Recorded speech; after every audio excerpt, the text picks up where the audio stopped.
Part 1. The Problem of Deformed Markets. The Freed Market. William Gillis, 2007.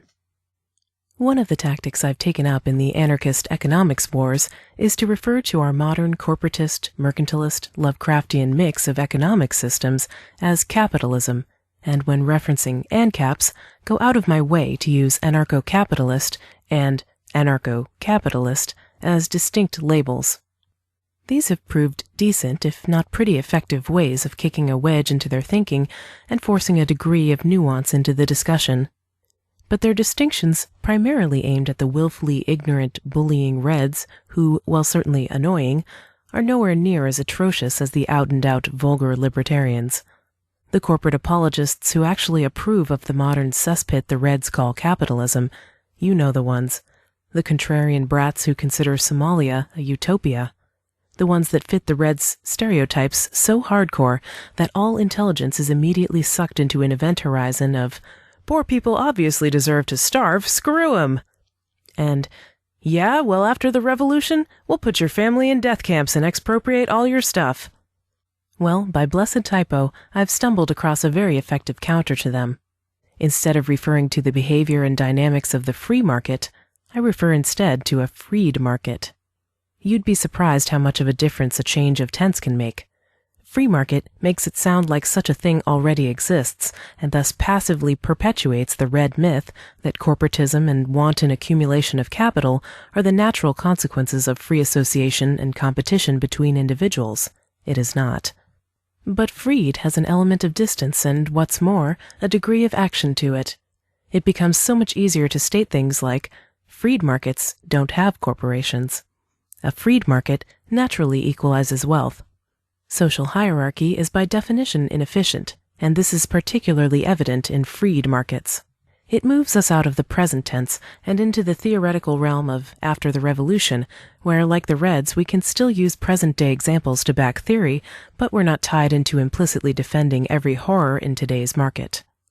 It's easier to pick out separate mechanisms in the market and make distinctions. Also, have I mentioned that it makes an implicit call to action? I don't know if anyone else has stumbled over this before, but it's been useful and I felt I should share. State socialism and anarchism. How far they agree and wherein they differ. Benjamin R. Tucker, 1888. Probably no agitation has ever attained the magnitude, either in the number of its recruits or the area of its influence, which has been attained by modern socialism and at the same time been so little understood and so misunderstood, not only by the hostile and the indifferent, but by the friendly and even by the great mass of its adherents themselves. This unfortunate and highly dangerous state of things is due partly to the fact that the human relationships which this movement, if anything so chaotic can be called a movement, aims to transform, involve no special class or classes, but literally all mankind. Partly to the fact that these relationships are infinitely more varied and complex in their nature than those with which any special reform has ever been called upon to deal, and partly to the fact that the great molding forces of society, the channels of information and enlightenment, are well nigh exclusively under the control of those whose immediate pecuniary interests are antagonistic to the bottom claim of socialism that labor should be put in possession of its own. Almost the only persons who may be said to comprehend even approximately the significance, principles, and purposes of socialism are the chief leaders of the extreme wings of the socialistic forces, and perhaps a few of the money kings themselves. It is a subject of which it has lately become quite the fashion for preacher, professor, and penny-a-liner to treat, and for the most part woeful work they have made with it, exciting the derision and pity of those competent to judge. That those prominent in the intermediate socialist divisions do not fully understand what they are about is evident from the positions they occupy. If they did, if they were consistent, logical thinkers, if they were what the French call consequent men, their reasoning faculties would long since have driven them to one extreme or the other. For it is a curious fact that the two extremes of the vast army now under consideration, though united, as has been hinted above, by the common claim that labor shall be put in possession of its own, are more diametrically opposed to each other in their fundamental principles of social action and their methods of reaching the ends aimed at than either is to their common enemy, the existing society. They are based on two principles, the history of whose conflict is almost equivalent to the history of the world since man came into it, and all intermediate parties, including that of the upholders of the existing society, are based upon a compromise between them. It is clear, then, that any intelligent, deep-rooted opposition to the prevailing order of things must come from one or the other of these extremes, for anything from any other source, far from being revolutionary in character, could be only in the nature of such superficial modification as would be utterly unable to concentrate upon itself the degree of attention and interest now bestowed upon modern socialism. The two principles referred to are authority and liberty, and the names of the two schools of socialistic thought which fully and unreservedly represent one or the other of them are, respectively, state socialism and anarchism. Whoso knows what these two schools want and how they propose to get it understands the socialistic movement. For, just as it has been said that there is no halfway house between Rome and reason, so it may be said that there is no halfway house between state socialism and anarchism. There are, in fact, two currents steadily flowing from the center of the socialistic forces which are concentrating them on the left and on the right, and if socialism is to prevail, it is among the possibilities that after this movement of separation has been completed and the existing order have been crushed out between the two camps, the ultimate and bitterer conflict will still be to come. In that case, all the 8-hour men, all the trade unionists, all the Knights of Labor, all the land nationalizationists, all the greenbackers, and in short, all members of the 1,001 different battalions belonging to the great army of labor will have deserted their old posts, and these being arrayed on the one side and the other, the great battle will begin. What a final victory for the state socialists will mean, and what a final victory for the anarchists will mean, it is the purpose of this paper to briefly state. To do this intelligently, however, I must first describe the ground common to both, the features that make socialists of each of them. The economic principles of modern socialism are a logical deduction from the principle laid down by Adam Smith in the early chapters of his Wealth of Nations, namely that labor is the true measure of price. But Adam Smith, after stating this principle most clearly and concisely, immediately abandoned all further consideration of it to devote himself to showing what actually does measure price, and how, therefore, wealth is at present distributed. Since his day, nearly all the political economists have followed his example by confining their function to the description of society as it is, in its industrial and commercial phases. Socialism, on the contrary, extends its function to the description of society as it should be, and the discovery of the means of making it what it should be. Half a century or more after Smith enunciated the principle above stated, socialism picked it up where he had dropped it, and in following it to its logical conclusions, made it the basis of a new economic philosophy. This seems to have been done independently by 3 different men of 3 different nationalities in 3 different languages: Josiah Warren, an American; Pierre J. Proudhon, a Frenchman; Karl Marx, a German Jew. That Warren and Proudhon arrived at their conclusions singly and unaided is certain, but whether Marx was not largely indebted to Proudhon for his economic ideas is questionable. However this may be, Marx's presentation of the ideas was in so many respects peculiarly his own that he is fairly entitled to the credit of originality. That the work of this interesting trio should have been done so nearly simultaneously would seem to indicate that socialism was in the air, and that the time was ripe and the conditions favorable for the appearance of this new school of thought. So far as priority of time is concerned, the credit seems to belong to Warren, the American, a fact which should be noted by the stump orators who are so fond of declaiming against socialism as an imported article. Of the purest revolutionary blood, too, this Warren, for he descended from the Warren who fell at Bunker Hill. From Smith's principle that labor is the true measure of price, or as Warren phrased it, that cost is the proper limit of price, these 3 men made the following deductions: that the natural wage of labor is its product, that this wage or product is the only just source of income, leaving out, of course, gift, inheritance, etc., that all who derive income from any other source abstract it directly or indirectly from the natural and just wage of labor, that this abstracting process generally takes one of three forms: interest, rent, and profit, that these three constitute the trinity of usury and are simply different methods of levying tribute for the use of capital, that capital being simply stored up labor which has already received its pay in full, its use ought to be gratuitous on the principle that labor is the only basis of price, that the lender of capital is entitled to its return intact and nothing more, that the only reason why the banker, the stockholder, the landlord, the manufacturer, and the merchant are able to exact usury from labor lies in the fact that they are backed by legal privilege or monopoly, and that the only way to secure labor the enjoyment of its entire product or natural wage is to strike down monopoly. It must not be inferred that either Wherein, Proudhon, or Marx used exactly this phraseology or followed exactly this line of thought, but it indicates definitely enough the fundamental ground taken by all three and their substantial thought up to the limit to which they went in common. And lest I may be accused of stating the positions and arguments of these men incorrectly, it may be well to say in advance that I have viewed them broadly, and that for the purpose of sharp, vivid, and emphatic comparison and contrast, I have taken considerable liberty with their thought by rearranging it in an order, and often in a phraseology of my own, but I am satisfied without, in doing so, misrepresenting them in any essential particular. It was at this point, the necessity of striking down monopoly, that came the parting of their ways. Here the road forked.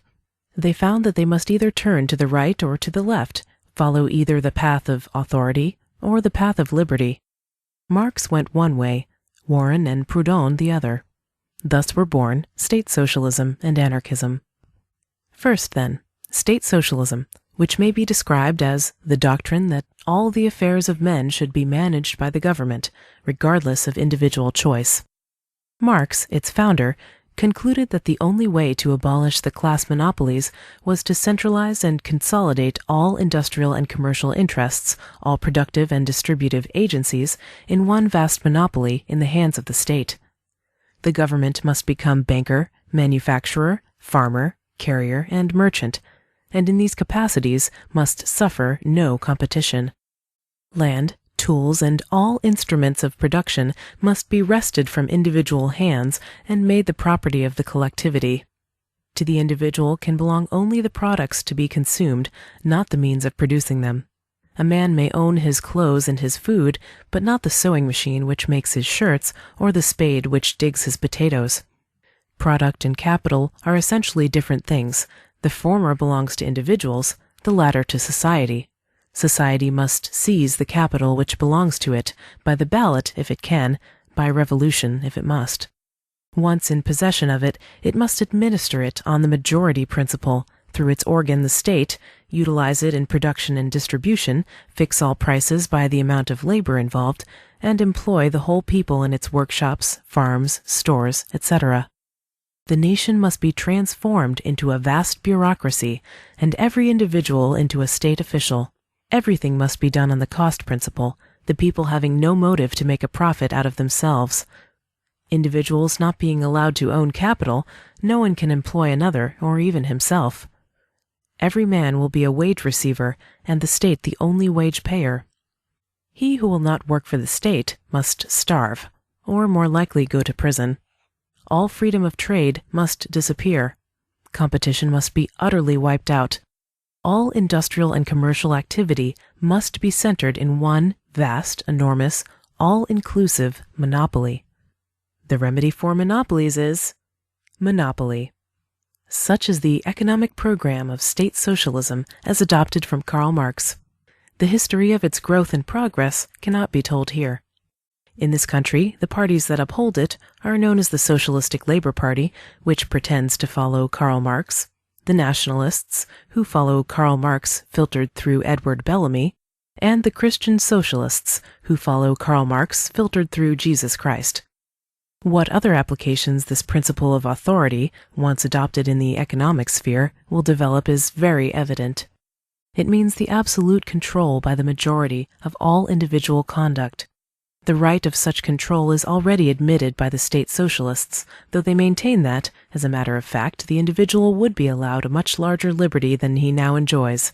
But he would only be allowed it, he could not claim it as his own. There would be no foundation of society upon a guaranteed equality of the largest possible liberty. Such liberty as might exist would exist by sufferance and could be taken away at any moment. Constitutional guarantees would be of no avail. There would be but one article in the constitution of a state socialistic country.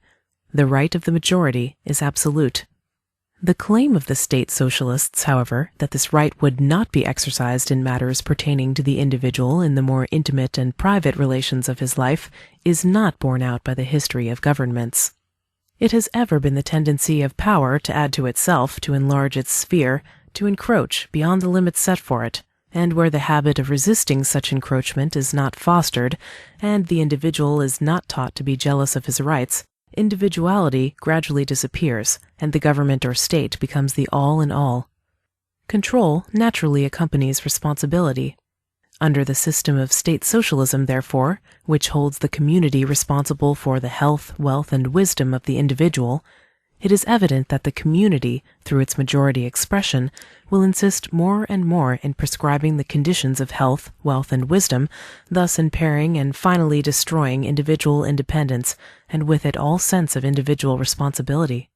Whatever, then, the state socialists may claim or disclaim, their system, if adopted, is doomed to end in a state religion, to the expense of which all must contribute and at the altar of which all must kneel, a state school of medicine, by whose practitioners the sick must invariably be treated, a state system of hygiene, prescribing what all must and must not eat, drink, wear, and do, a state code of morals, which will not content itself with punishing crime, but will prohibit what the majority decide to be a vice, a state system of instruction, which will do away with all private schools, academies, and colleges, a state nursery, in which all children must be brought up in common at the public expense, and finally, a state family, with an attempt at stirpiculture or scientific breeding, in which no man and woman will be allowed to have children if the state prohibits them, and no man and woman can refuse to have children if the state orders them. Thus will authority achieve its acme, and monopoly be carried to its highest power. Such is the ideal of the logical state socialist, such the goal which lies at the end of the road that Karl Marx took. Now let us follow the fortunes of Wherein and Proudhon, who took the other road, the road of liberty. This brings us to anarchism, which may be described as the doctrine that all the affairs of men should be managed by individuals or voluntary associations, and that the state should be abolished. When Wherein and Proudhon, in prosecuting their search for justice to labor, came face to face with the obstacle of class monopolies, they saw that these monopolies rested upon authority, and concluded that the thing to be done was not to strengthen this authority, and thus make monopoly universal, but to utterly uproot authority, and give full sway to the opposite principle, liberty, by making competition, the antithesis of monopoly, universal. They saw in competition the great leveler of prices to the labor cost of production. In this they agreed with the political economists. The query then naturally presented itself why all prices do not fall to labor cost, where there is any room for incomes acquired otherwise than by labor. In a word, why the usurer, the receiver of interest, rent, and profit, exists. The answer was found in the present one-sidedness of competition. It was discovered that capital had so manipulated legislation that unlimited competition is allowed in supplying productive labor, thus keeping wages down to the starvation point or as near it as practicable, that a great deal of competition is allowed in supplying distributive labor or the labor of the mercantile classes, thus keeping not the prices of goods but the merchants' actual profits on them down to a point somewhat approximating equitable wages for the merchant's work, but that almost no competition at all is allowed in supplying capital, upon the aid of which both productive and distributive labor are dependent for their power of achievement, thus keeping the rate of interest on money and of house rent and ground rent at as high a point as the necessities of the people will bear. On discovering this, Wherein and Proudhon charged the political economists with being afraid of their own doctrine. The Manchester men were accused of being inconsistent. They believed in liberty to compete with the laborer in order to reduce his wages, but not in liberty to compete with the capitalist in order to reduce his usury. Laissez-faire was very good sauce for the goose, labor, but was very poor sauce for the gander, capital. But how to correct this inconsistency, how to serve this gander with this sauce, how to put capital at the service of businessmen and laborers at cost or free of usury, that was the problem. Marx, as we have seen, solved it by declaring capital to be a different thing from product, and maintaining that it belonged to society and should be seized by society and employed for the benefit of all alike. He maintained that capital and product are not different kinds of wealth, but simply alternate conditions or functions of the same wealth, that all wealth undergoes incessant transformation from capital into product and from product back into capital, the process repeating itself interminably.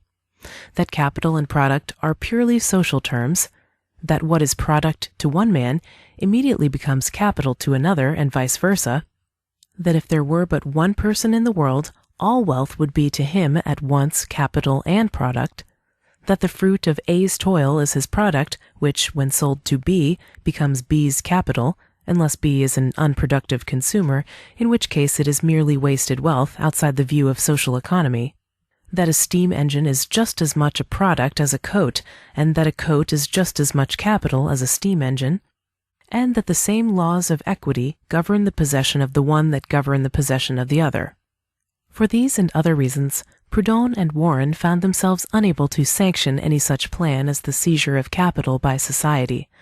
But, though opposed to socializing the ownership of capital, they aimed nevertheless to socialize its effects by making its use beneficial to all instead of a means of impoverishing the many to enrich the few.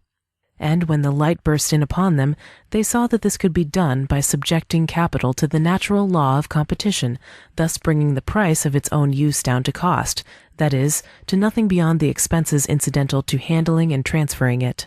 So they raised the banner of absolute free trade at home as well as with foreign countries, the logical carrying out of the Manchester Doctrine, laissez-faire the universal rule. Under this banner they began their fight upon monopolies, whether the all-inclusive monopoly of the state socialists or the various class monopolies that now prevail.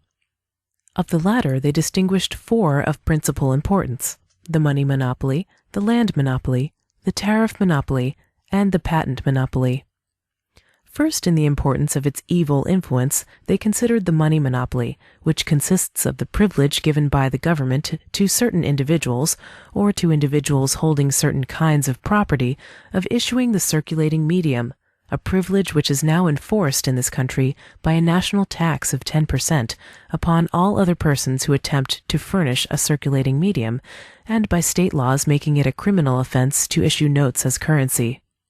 It is claimed that the holders of this privilege control the rate of interest, the rate of rent of houses and buildings, and the price of goods, the first directly and the second and third indirectly. For, say Proudhon and Wherein, if the business of banking were made free to all, more and more persons would enter into it until the competition should become sharp enough to reduce the price of lending money to the labor cost, which statistics now show to be less than 0.75%. In that case, the thousands of people who are now deterred from going into business by the ruinously high rates which they must pay for capital with which to start and carry on business will find their difficulties removed. If they have property which they do not desire to convert into money by sale, a bank will take it as collateral for a loan of a certain proportion of its market value at less than 1% discount.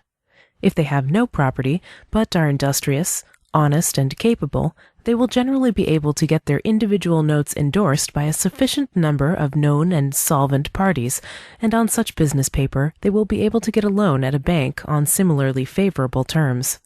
Thus interest will fall at a blow. The banks will really not be lending capital at all, but will be doing business on the capital of their customers, the business consisting in an exchange of the known and widely available credits of the banks for the unknown and unavailable, but equally good, credits of the consumers, and a charge, therefore, of less than 1%, not as interest for the use of capital, but as pay for the labor of running the banks.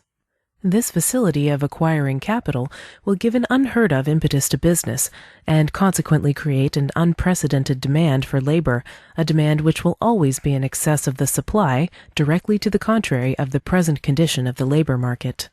Then will be seen an exemplification of the words of Richard Cobden that, when two laborers are after one employer, wages fall, but when two employers are after one laborer, wages rise.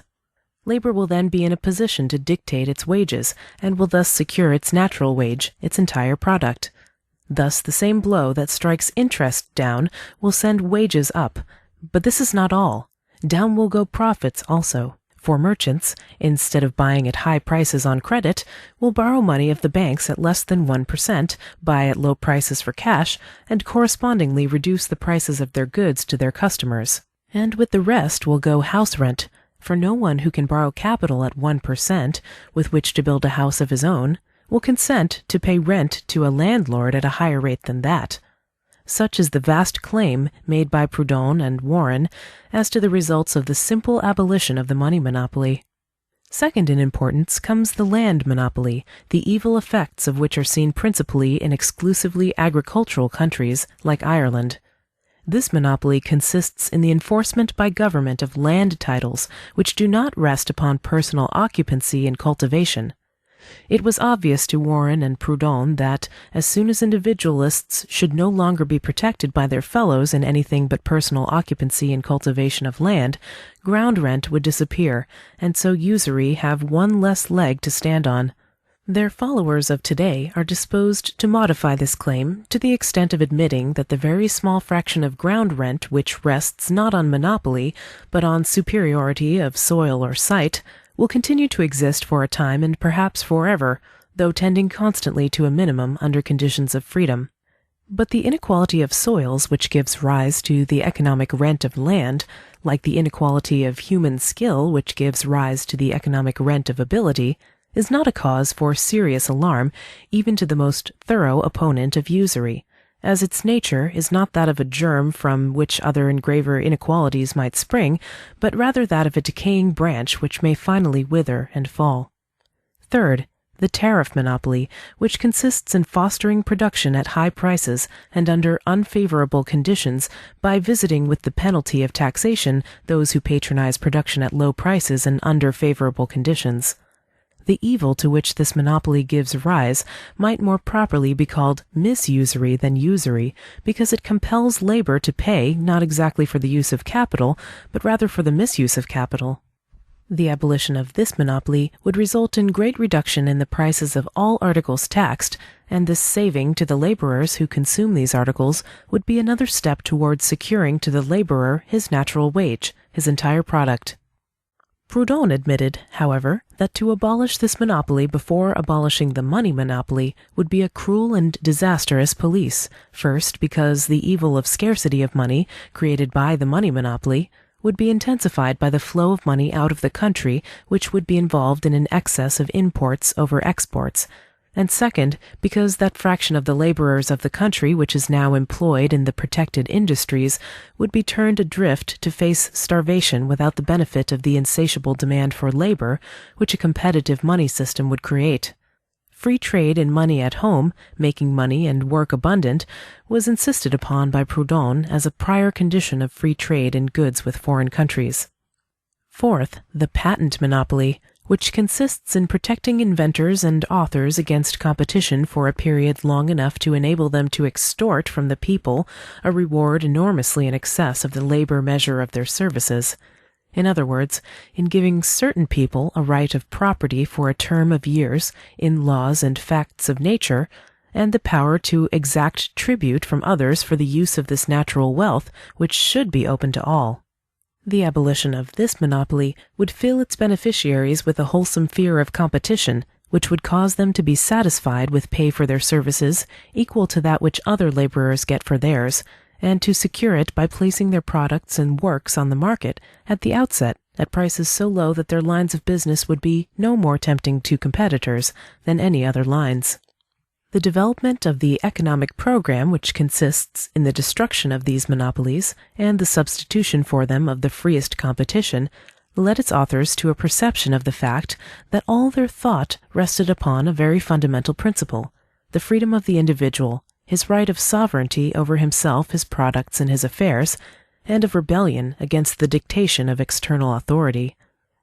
Just as the idea of taking capital away from individuals and giving it to the government started Marx in a path which ends in making the government everything and the individual nothing, so the idea of taking capital away from government-protected monopolies and putting it within easy reach of all individuals started Wherein and Proudhon in a path which ends in making the individual everything and the government nothing. If the individual has a right to govern himself, all external government is tyranny, hence the necessity of abolishing the state. This was the logical conclusion to which Wherein and Proudhon were forced, and it became the fundamental article of their political philosophy.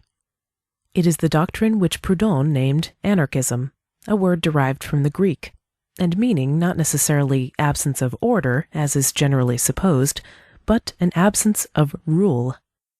The anarchists are simply unterrified Jeffersonian Democrats. They believe that the best government is that which governs least, and that that which governs least is no government at all. Even the simple police function of protecting person and property they deny to governments supported by compulsory taxation.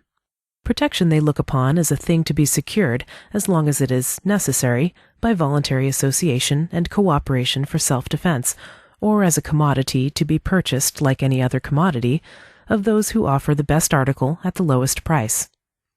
In their view, it is in itself an invasion of the individual to compel him to pay for or suffer a protection against invasion that he has not asked for and does not desire. And they further claim that protection will become a drug in the market after poverty and consequently crime have disappeared through the realization of their economic program. Compulsory taxation is to them the life principle of all the monopolies, and passive but organized resistance to the tax collector they contemplate, when the proper time comes, as one of the most effective methods of accomplishing their purposes. Their attitude on this is a key to their attitude on all other questions of a political or social nature. In religion, they are atheistic as far as their own opinions are concerned, for they look upon divine authority and the religious sanction of morality as the chief pretexts put forward by the privileged classes for the exercise of human authority. If God exists, said Proudhon, he is man's enemy. And in contrast to Voltaire's famous epigram, if God did not exist, it would be necessary to invent him, the great Russian nihilist Mikhail Bakunin placed this antithetical proposition: if God existed, it would be necessary to abolish him. But although viewing the divine hierarchy as a contradiction of anarchy, they do not believe in it, the anarchists nonetheless firmly believe in the liberty to believe in it. Any denial of religious freedom they squarely oppose. Upholding thus the right of every individual to be or select his own priest, they likewise uphold his right to be or select his own doctor. No monopoly in theology, no monopoly in medicine. Competition everywhere and always, spiritual advice and medical advice alike, to stand or fall on their own merits. And not only in medicine but in hygiene must this principle of liberty be followed. The individual may decide for himself not only what to do to get well, but what to do to keep well. No external power must dictate to him what he must and must not eat, drink, wear, or do. Nor does the anarchistic scheme furnish any code of morals to be imposed upon the individual. Mind your own business is its only moral law. Interference with another's business is a crime and the only crime, and as such may be properly resisted. In accordance with this view, the anarchists look upon attempts to arbitrarily suppress vice as in themselves crimes. They believe liberty and the resultant social well-being to be a sure cure for all the vices. But they recognize the right of the drunkard, the gambler, the rake, and the harlot to live their lives until they shall freely choose to abandon them. In the matter of the maintenance and rearing of children, the anarchists would neither institute the communistic nursery which the state socialists favor, nor keep the communistic school system which now prevails. The nurse and the teacher, like the doctor and the preacher, must be selected voluntarily, and their services must be paid for by those who patronize them. Parental rights must not be taken away, and parental responsibilities must not be foisted upon others. Even in so delicate a matter as that of the relations of the sexes, the anarchists do not shrink from the application of their principle. They acknowledge and defend the right of any man and woman, or any men and women, to love each other for as long or as short a time as they can, will, or may. To them, legal marriage and legal divorce are equal absurdities. They look forward to a time when every individual, whether man or woman, shall be self-supporting, and when each shall have an independent home of his or her own, whether it be a separate house or rooms in a house with others. When the love relations between these independent individuals shall be as varied as our individual inclinations and attractions, and when the children born of these relations shall belong exclusively to the mothers until old enough to belong to themselves. Such are the main features of the anarchistic social ideal. There is wide difference of opinion among those who hold it as to the best method of obtaining it. Time forbids the treatment of that phase of the subject here. I will simply call attention to the fact that it is an ideal utterly inconsistent with that of those communists who falsely call themselves anarchists, while at the same time advocating a regime of archism fully as despotic as that of the state socialists themselves. And it is an ideal that can be as little advanced by Prince Kropotkin as retarded by the brooms of those Mrs. Parringtons of the bench who sentenced them to prison. An ideal which the martyrs of Chicago did far more to help by their glorious death upon the gallows for the common cause of socialism than by their unfortunate advocacy during their lives in the name of anarchism, of force as a revolutionary agent and authority as a safeguard of the new social order. The anarchists believe in liberty both as an end and means, and are hostile to anything that antagonizes it. I should not undertake to summarize this altogether too summary exposition of socialism from the standpoint of anarchism, did I not find the task already accomplished for me by a brilliant French journalist and his historian, Ernest Lasagne, in the form of a series of crisp antitheses, by reading which to you as a conclusion of this lecture, I hope to deepen the impression which it has been my endeavor to make. There are two socialisms. One is communistic, the other solidaritarian. One is dictatorial, the other libertarian. One is metaphysical, the other positive. One is dogmatic, the other scientific. One is emotional, the other reflective. One is destructive, the other constructive.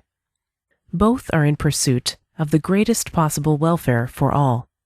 One aims to establish happiness for all, the other to enable each to be happy in his own way.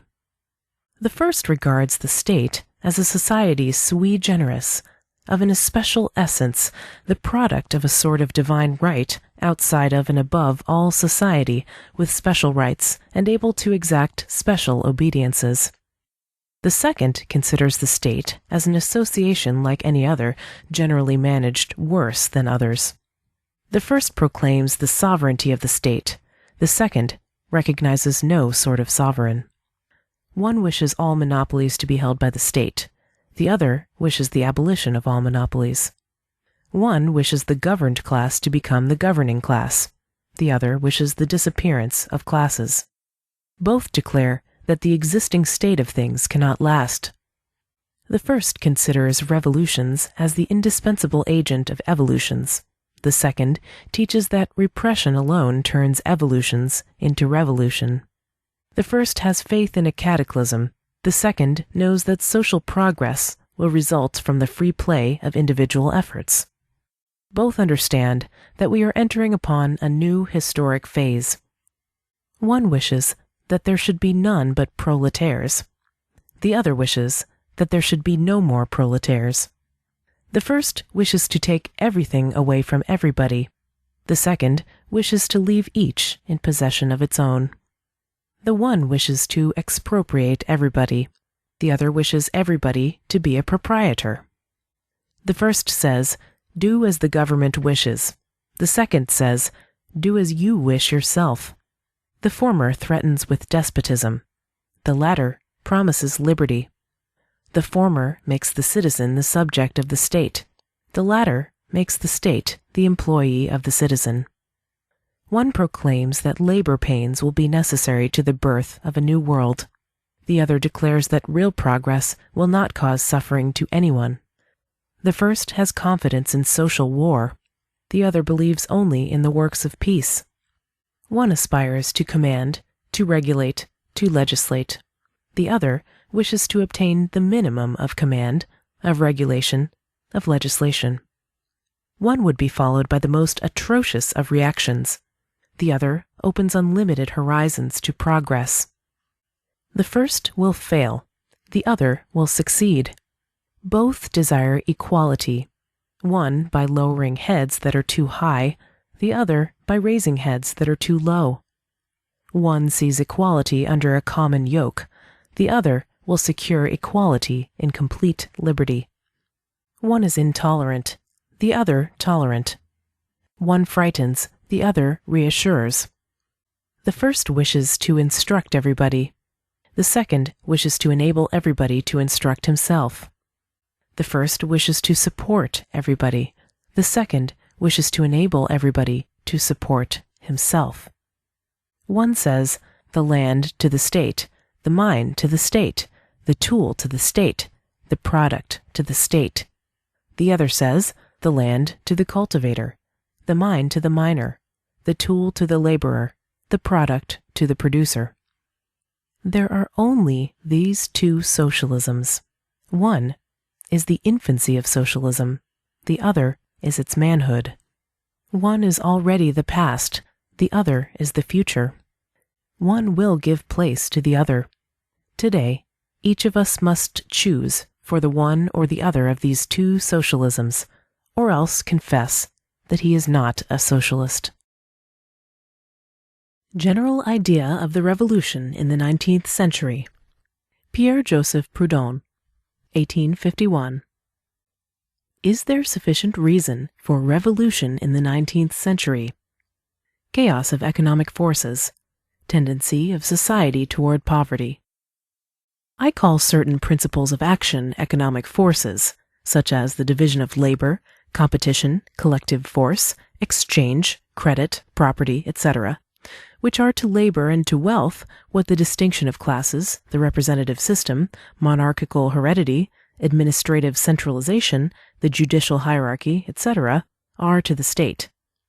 If these forces are held in equilibrium, subject to the laws which are proper to them, and which do not depend in any way upon the arbitrary will of man, labor can be organized, and comfort for all guaranteed.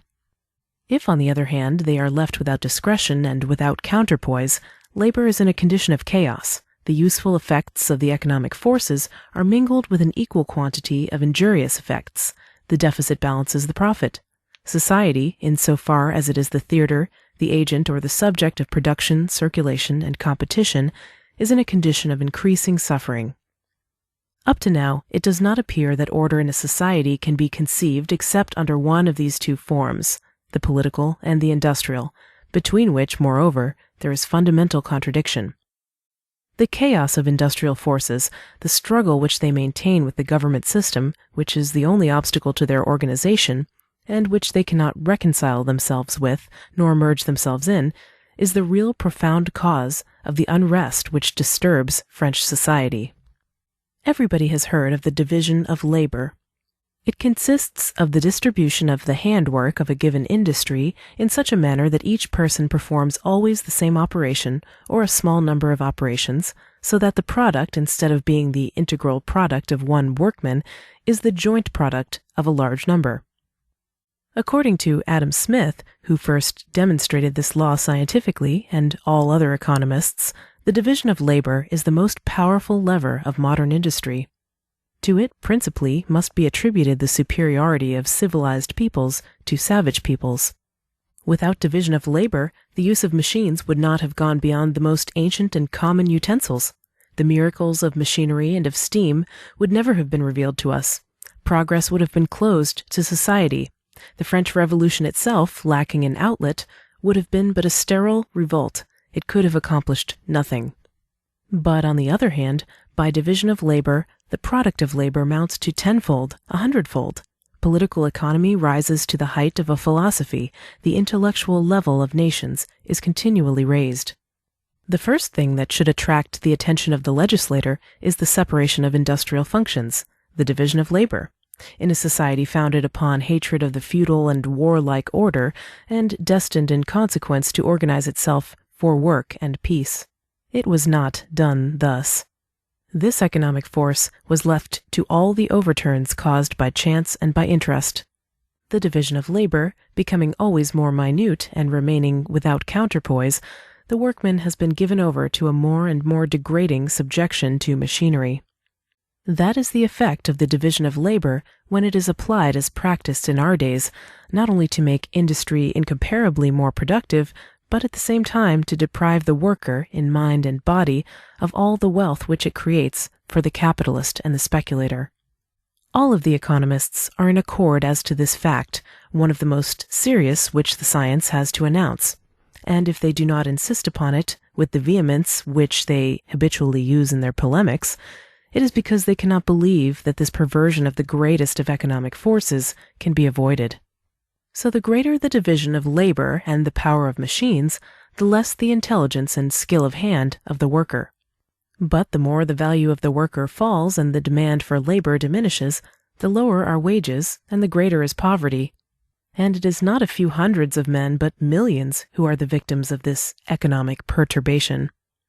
Philanthropic conservatives, admirers of ancient customs, charge the industrial system with this anomaly. They want to go back to the feudal farming period. I say that it is not industry that is at fault, but economic chaos. I maintain that the principle has been distorted, that there is disorganization of forces, and that to this we must attribute the fatal tendency with which society is carried away. Another example. Competition, next to the division of labor, is one of the most powerful factors of industry, and at the same time one of the most valuable guarantees. Partly for the sake of it, the first revolution was brought about. The workmen's unions established at Paris some years ago have recently given it a new sanction by establishing among themselves piecework and abandoning, after their experience of it, the absurd idea of the equality of wages. Competition is moreover the law of the market, the spice of the trade, the salt of labor. To suppress competition is to suppress liberty itself. It is to begin the restoration of the old order from below, in replacing labor by the rule of favoritism and abuse, of which 89 rid us. Yet competition, lacking legal forms and superior regulating intelligence, has been perceived in turn like the division of labor. In it, as in the latter, there is perversion of principle, chaos, and a tendency toward evil. This will appear beyond doubt if we remember that of the 36 million souls who compose the French nation, at least 10 millions are wage workers to whom competition is forbidden, for whom there is nothing but to struggle amongst themselves for their meager stipend.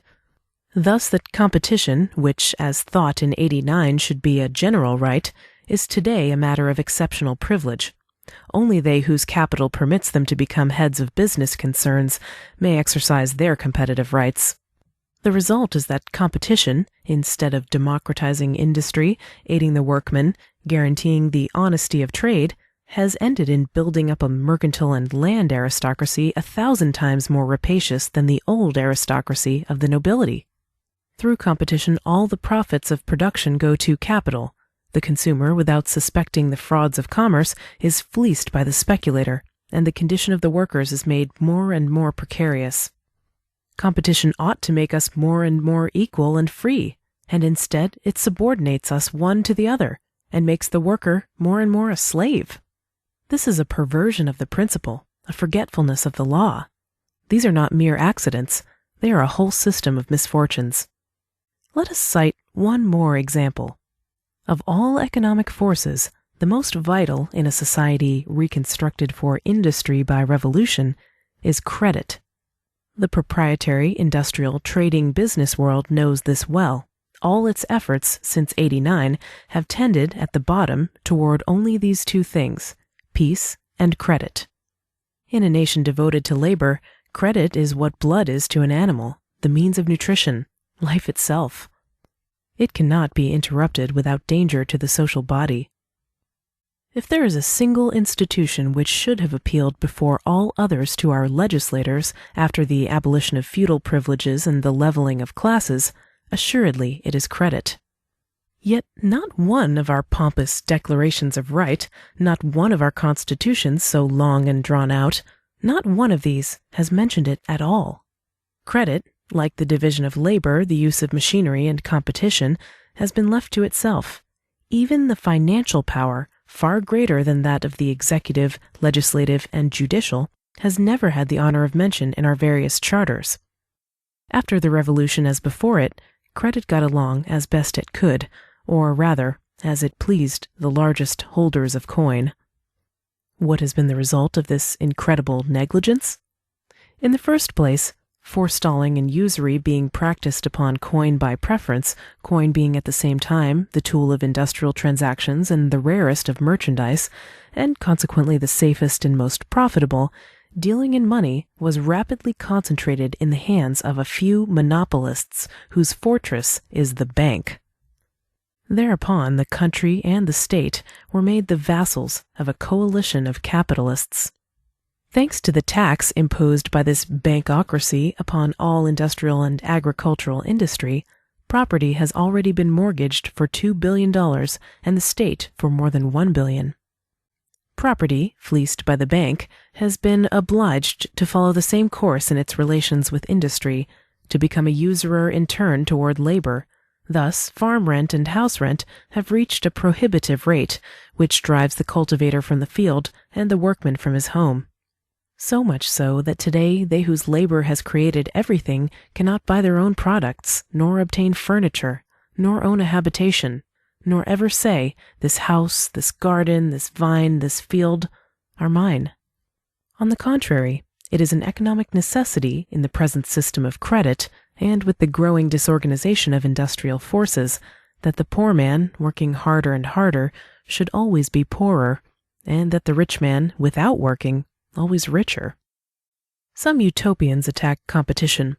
Others refuse to accept the division of labor and the whole industrial order.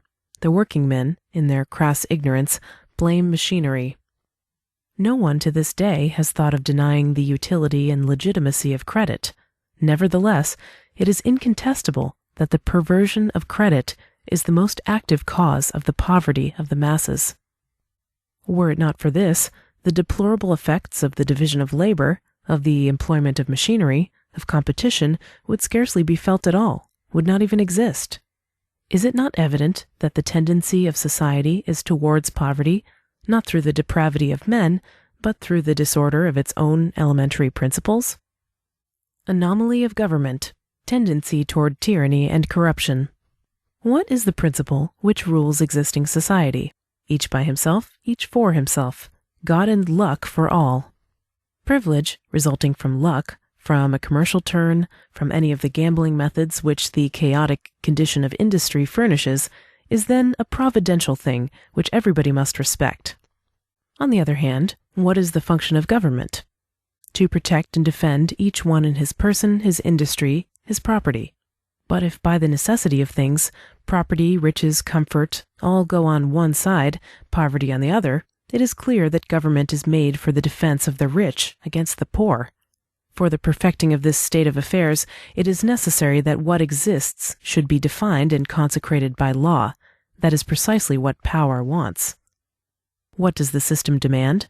That the capitalistic feudalism shall be maintained in the enjoyment of its rights, that the preponderance of capital over labor shall be increased, that the parasite class shall be reinforced if possible by providing for it everywhere hangers-on through the aid of public functions and as recruits if necessary, and that large properties shall be gradually re-established and the proprietors ennobled. Finally, that everything shall be attached to the supreme patronage of the state, charities, recompenses, pensions, awards, concessions, exploitations, authorizations, positions, titles, privileges, ministerial offices, stock companies, municipal administrations, etc., etc. Through these three ministries, that of agriculture and commerce, that of public works, and that of the interior, through the taxes of consumption and through the custom house, the government keeps its hand on all that comes and goes, all that is produced and consumed, on all the business of individuals, towns, and provinces. It maintains the tendency of society toward the impoverishment of the masses, the subordinating of the laborers, and the always growing preponderance of parasite offices. Through the police, it watches the enemies of the system. Through the courts, it condemns and represses them. Through the army, it crushes them. Through public institutions, it distributes in such proportions as suit it knowledge and ignorance. Through the church, it puts to sleep any protest in the hearts of men. Through the finances, it defrays the cost of this vast conspiracy at the expense of the workers. Liberty, equality, progress, with all their oratorical consequences, are written in the text of the constitutions and the laws. There is no vestige of them in the institutions. The abuses have changed the face which they bore before '89 to assume a different form of organization. They have diminished neither in number nor gravity. On account of our being engrossed with politics, we have lost sight of social economy. All minds being beswitched with politics, society turns in a circle of mistakes, driving capital to a still more crushing agglomeration, the state to an extension of its prerogatives that is more and more tyrannical, the laboring class to an irreparable decline, physically, morally, and intellectually. In place of this governmental, feudal, and military rule, imitated from that of the former kings, the new edifice of industrial institutions must be built. In place of this materialist centralization which absorbs all the political power, we must create the intellectual and liberal centralization of economic forces. Social liquidation. To deduce the organizing principle of the revolution, the idea, at once economic and legal, of reciprocity and of contract, taking account of the difficulties and opposition which this deduction must encounter, whether on the part of revolutionary sects, parties, or societies, or from the reactionaries and defenders of the status quo, to expound the totality of these reforms and new institutions wherein labor finds its guarantee, property its limit, commerce its balance, and government its farewell, that is to tell, from the intellectual point of view, the story of the revolution. Two producers have the right to promise each other and to guarantee reciprocally for the sale or exchange of their respective products, agreeing upon the articles and the prices. The same promise of reciprocal sale or exchange, under the same legal conditions, may exist among an unlimited number of producers. It will be the same contract, repeated an unlimited number of times. French citizens have the right to agree, and if desired, to club together for the establishment of bakeries, butcher shops, grocery stores, etc., which will guarantee them the sale and exchange, at a reduced price and of good quality, of bread, meat, and all articles of consumption which the present mercantile chaos gives them of light weight, adulterated, and at an exorbitant price. For this purpose, the housekeeper was founded, a society for the mutual insurance of a just price and honest exchange of products. By the same rule, citizens have the right to found, for their common advantage, a bank, with such capital as they choose, for the purpose of obtaining at a low price the currency that is indispensable in their transactions, and to compete with individual privileged banks. In agreeing among themselves with this object, they will only be making use of the right which is guaranteed to them by the principle of the freedom of commerce. Thus, a bank of discount may be a public establishment, and to found it there is needed neither association, nor fraternity, nor obligation, nor state intervention. Only a reciprocal promise for sale or exchange is needed, in a word, a simple contract. This settled, I say that not only may a bank of discount be a public establishment, but that such a bank is needed. Here is the proof. The Bank of France was founded, with governmental privilege, by a company of stockholders with a capital of $18 million. The specie at present buried in its vaults amounts to about $120 million. Thus, 5/6 of this specie, which has accumulated in the vaults of the bank by the substitution of paper for metal in general circulation, is the property of the citizens. Therefore, the bank, by nature of its mechanism, which consists in using capital which does not belong to it, ought to be a public institution. Another cause of this accumulation of specie is the gratuitous privilege, which the Bank of France has obtained from the state, of issuing notes against the specie of which it is the depository. So, as every privilege is public property, the Bank of France, by its privilege alone, tends to become a public institution. The privilege of issuing banknotes and of gradually displacing coin by paper in the circulation has for its immediate result, on one hand, to give the stockholders of the bank an amount of interest far in excess of that due to their capital; on the other, to maintain the price of money at a high rate to the great profit of the class of bankers and money-lenders, but to the great detriment of producers, manufacturers, merchants, consumers of every kind who make use of currency. This excess of interest paid to the stockholders and the rise in the rates for money, both the result of the desire which power has always had to make itself agreeable to the rich capitalistic class, are unjust. They cannot last forever, therefore the bank, by the illegitimacy of its privileges, is doomed to become a public establishment. The present rate of interest on money at the bank is 4%, which means 5, 6, 7, 8, and 9% at other bankers, who almost alone have the privilege of discounting at the bank. Well, as this interest belongs to the public will be able to reduce it at will to 3, 2, 1, 1/2, and 1/4%, according to whether it is found to be of greater advantage to draw a large revenue from the bank or to carry on business at a lower cost. Let this course of reduction, for however small an amount, once be entered upon, then, I assert, the social tendency in all that concerns the price of money and discount throughout the whole territory of the Republic will be immediately changed, ipso facto, and that this simple change will cause the country to pass from the present capitalistic and governmental system to a revolutionary system. Ah, is anything so terrible as a revolution? If I desire to pay no interest to the bank, it is because interest is in my eyes a governmental, feudal practice, from which we shall never be able to escape if the bank of the country becomes a bank of the state. For a long time, Socialism has dreamed of a state bank, state credit, revenues and profits of the state, all which means the democratic and social consecration of the exploitation principle, robbery of the worker, in the name, with the example, and under the patronage of the Republic. Place the bank of the people in the hands of the government, and under the pretext of saving for the state the profits of discount in place of new taxes, new sinecures, huge picklings, unheard of waste will be created at the expense of the people. Usury, parasitism, and privilege will again be favored. No, I want no state, not even for a servant. I reject government, even direct government. I see in all these inventions only pretexts for parasitism and refuges for idlers. Let us take up this great question of property, the source of such intolerable pretensions and of such ridiculous fears. The revolution has two things to accomplish about property: its dissolution and its reconstruction. I shall address myself first to its dissolution and begin with buildings. If by the above described measures property in buildings were relieved of mortgages, if the owners and builders found capital at a low price, the former for the buildings they wanted to put up, the latter for the purchase of materials, it would follow in the first place that the cost of construction would diminish considerably, and that old buildings could be cheaply and advantageously repaired, and furthermore, that a drop in the rental of buildings would be perceived.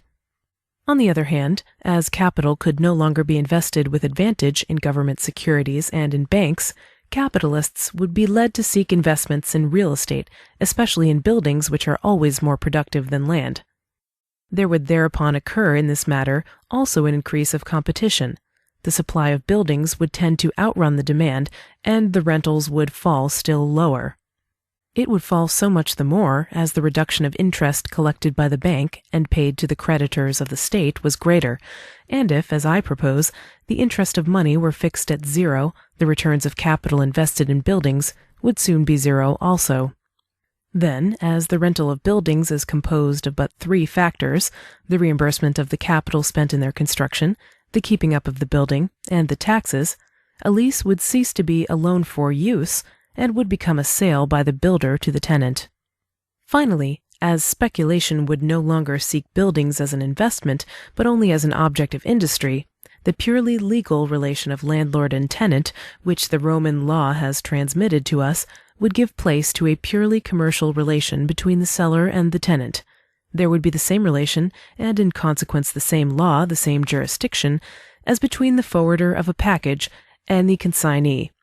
In a word, house rent, losing its feudal character, would become an act of commerce. The right of property, so honorable in its origin when that origin is none other than labor, has become in Paris and in most cities an improper and immoral instrument of speculation in the dwelling places of citizens. Speculation in bread and food of prime necessity is punished as a misdemeanor, sometimes as a crime. Is it more permissible to speculate in the habitations of the people? Through the land, the plundering of man began, and in the land it has rooted its foundations. The land is the fortress of the modern capitalist, as it was the citadel of feudalism and of the ancient patriciate.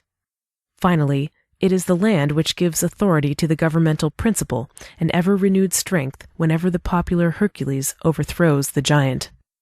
Today, the stronghold, attacked upon all the secret points of its bastions, is about to fall before us, as fell at the sound of Joshua's trumpets the walls of Jericho. The machine which is able to overthrow the ramparts has been found. It is not my invention, it has been invented by property itself.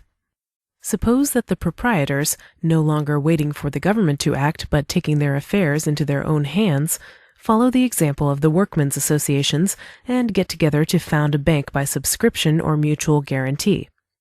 Nothing is easier than to apply to the repurchase of land the mechanism of this system of credit, which is usually regarded only as a protection against excessive interest and an instrument for the conversion of mortgages. With the land bank, the farmer is released. It is the proprietor who is caught. Thus, what we call farm rent, left to us by Roman tyranny and federal usurpation, hangs only by a thread, the organization of a bank demanded even by property itself. It has been demonstrated that the land tends to return to the hands that cultivate it, and that farm rent, like house rent, like the interest of mortgages, is but an improper speculation, which shows the disorder and anomaly of the present economic system. Whatever may be the conditions of this bank, whatever be the rate of charge for its services, however small its issues, it can be calculated in how many years the soil will be delivered from the parasitism which sucks it dry while strangling the cultivator. And when once the revolutionary machine shall have released the soil and agriculture shall have become free, feudal exploitation can never reestablish itself. Property may then be sold, bought, circulated, divided, or united, anything. The ball and chain of the old serfdom will never be dragged again. Property will have lost its fundamental vices. It will be transfigured. It will no longer be the same thing. Still, let us continue to call it by its ancient name, so dear to the heart of man, so agreeable to the ear of the peasant: property. Organization of economic forces. When I agree with one or more of my fellow citizens for any object whatever, it is clear that my own will is my law. It is I myself who, in fulfilling my obligation, am my own government. Therefore, if I could make a contract with all as I can with some, if all could renew it among themselves, if each group of citizens as a town, county, province, corporation, company, etc., formed by a like contract, and considered as a moral person, could thereafter, and always by a similar contract, agree with every and all other groups, it would be the same as if my own will were multiplied to infinity. I should be sure that the law thus made on all questions in the Republic from millions of different initiatives would never be anything but my law, and if this new order of things were called government, it would be my government. Thus the principle of contract, far more than that of authority, would bring about the union of producers, centralize their forces, and assure the unity and solidarity of their interests. The system of contracts, substituted for the system of laws, would constitute the true government of the man and of the citizen, the true sovereignty of the people, the Republic. For the contract is liberty, the first term of the Republican motto. We have demonstrated this superabundantly in our studies on the principle of authority and on social liquidation.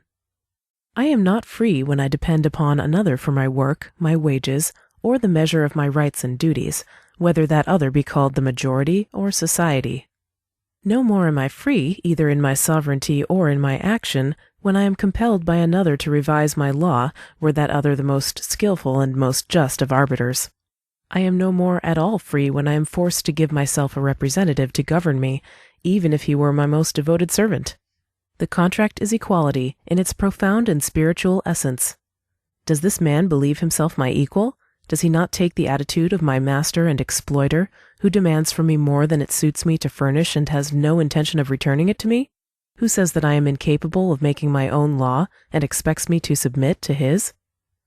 The contract is fraternity, because it identifies all interests, unifies all divergences, resolves all contradictions, and in consequence gives wings to the feelings of goodwill and kindness, which are crushed by economic chaos, the government of representatives, alien law. The contract finally is order, since it is the organization of economic forces instead of the alienation of liberties, the sacrifice of rights, the subordination of wills. Let us give an idea of this organism after liquidation, reconstruction. After the thesis and antithesis, the synthesis. Credit. The organization of credit is 3/4 done by the winding up of the privileged and usurious banks and their conversion into a national bank of circulation and loan at 1/2, 1/4, or 1/8%.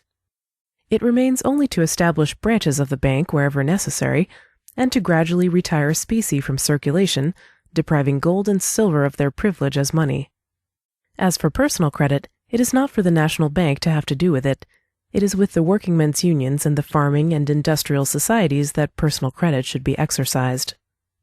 I have shown above how property, repurchased by the house rent or ground rent, would come back to the tenant farmer and house tenant. It remains for me to show, especially in relation to property in land, the organizing power of the principle which we have invoked to bring about this conversation. I have been obliged to conclude that the hypothesis of state ownership and general farm tenancy did not contain the solution that I sought, and that, after having settled for the land, it would be necessary to seriously consider reassigning it in full sovereignty to the worker, because without that, neither his pride as a citizen nor his rights as a producer could be satisfied. Make of this idea, apparently quite negative, and which at first seemed a mere fancy for the need of the cause, make of it a positive, general, fixed rule, and property becomes constituted. It will receive its organization, its rules, its police, its sanction. It will have fulfilled the idea beneath it, its charter for all and accepted by all in a single clause, whence all the rest is deducible by the light of common sense. With this simple contract, protected, consolidated, and guaranteed by the Commercial and Agricultural Association, you may, without the slightest apprehension, permit the proprietor to sell, transmit, alienate, circulate his property at will. Property in land, under this new system, property deprived of rent, delivered from its chains and cured of its leprosy, is in the hands of the proprietor like a 5-franc piece or a banknote in the hands of the bearer. It is worth so much, neither more nor less. It can neither gain nor lose in value by changing hands. It is no longer subject to depreciation. Above all, it has lost that fatal power of accumulation which it had, not in itself, but through the ancient prejudice in favor of caste and nobility which attached to it. Thus, from the point of view of equality of conditions, of the guarantee of labor and of public security, property in land cannot cause the slightest perturbation to social economy. It has lost its vicious character. There remain to be seen the good qualities which it must have acquired. It is to this that I call the attention of my readers, notably of the communist, whom I beg to weigh well the differences between association, that is to say, government and contract. Division of labor, collective forces, machines, working-men's associations. Agricultural labor, resting on this basis, appears in its natural dignity. Of all occupations, it is the most noble, the most healthful from the point of view of morals and health, and as intellectual exercise, the most encyclopedic. From all these considerations, agricultural labor is the one which least requires the societary form. We may say even more strongly, which most energetically rejects it. Never have peasants been seen to form a society for the cultivation of their fields. Never will they be seen to do so. The only relations of unity and solidarity which can exist among farm workers, the only centralization of which rural industry is susceptible, is that which we have pointed out, which results from compensation for economic rent, mutual insurance, and most of all from abolishing rent, which makes accumulation of land, parceling out of the soil, serfdom of the peasant, dissipation of inheritances, forever impossible. It is otherwise with certain industries which require the combined employment of a large number of workers, a vast array of machines and hands, and, to make use of a technical expression, a greater division of labor, and in consequence a high concentration of power. In such cases, workman is necessarily subordinate to workman, man dependent on man. The producer is no longer, as in the fields, a sovereign and free father of a family. It is a collectivity. Railroads, mines, and factories are examples. In such cases, it is one of two things. Either the workman, necessarily a piece worker, will be simply the employee of the proprietor capitalist promoter, or he will participate in the chances of loss or gain of the establishment. He will have a voice in the council. In a word, he will become an associate. In the first case, the workman is subordinated, exploited. His permanent condition is one of obedience and poverty. In the second case, he resumes his dignity as a man and citizen. He may aspire to comfort. He forms a part of the producing organization of which he was before but the slave. As in the town, he forms a part of the sovereign power of which he was before but the subject. Thus we need not hesitate, for we have no choice. In cases in which production requires great division of labor and a considerable collective force, it is necessary to form an association among the workers in this industry, because without that, they would remain related as subordinates and superiors, and there would ensue two industrial castes of masters and wage workers, which is repugnant to a free and democratic society. Such, therefore, is the rule that we must lay down if we wish to conduct the revolution intelligently. Every industry, operation, or enterprise which by its nature requires the employment of a large number of workmen of different specialties is destined to become a society or a company of workers. But where the product can be obtained by the action of an individual or a family, without the cooperation of special abilities, there is no opportunity for association. Association not being called for by the nature of the work cannot be profitable nor of long continuance. I do not consider as falling within the logical class of division of labor nor of collective force the innumerable small shops which are found in all trades, and which seem to me the effect of the preference of the individuals who conduct them, rather than the organic result of a combination of forces. Anybody who is capable of cutting out and sewing up a pair of shoes can get a license, open a shop, and hang out a sign, so-and-so, manufacturing shoe merchant, although there may be only himself behind his counter. If a companion who prefers journeyman's wages to running the risk of starting in business joins with the first, one will call himself the employer, the other the hired man. In fact, they are completely equal and completely free. But when the enterprise requires the combined aid of several industries, professions, special trades, when from this combination springs a new product that could not be made by any individual, a combination in which man fits in with man as wheel with wheel, the whole group of workers forms a machine, like the fitting of the parts of a clock or a locomotive. Then, indeed, the conditions are no longer the same. Who could arrogate the right to exploit such a body of slaves? Who would be daring enough to take one man for a hammer, another for a spade, this one for a hook, that one for a lever? The industry to be carried on, the work to be accomplished, are the common and undivided property of all those who take part therein. The granting of franchises for mines and railroads to companies of stockholders who plunder the bodies and souls of the wage workers is a betrayal of power, a violation of the rights of the public, an outrage upon human dignity and personality. The cultivator had been bent under feudal servitude through rent and mortgages. He is freed by the land bank, and above all, by the right of the user to the property. The land, vast in extent and in depth, becomes the basis of equality.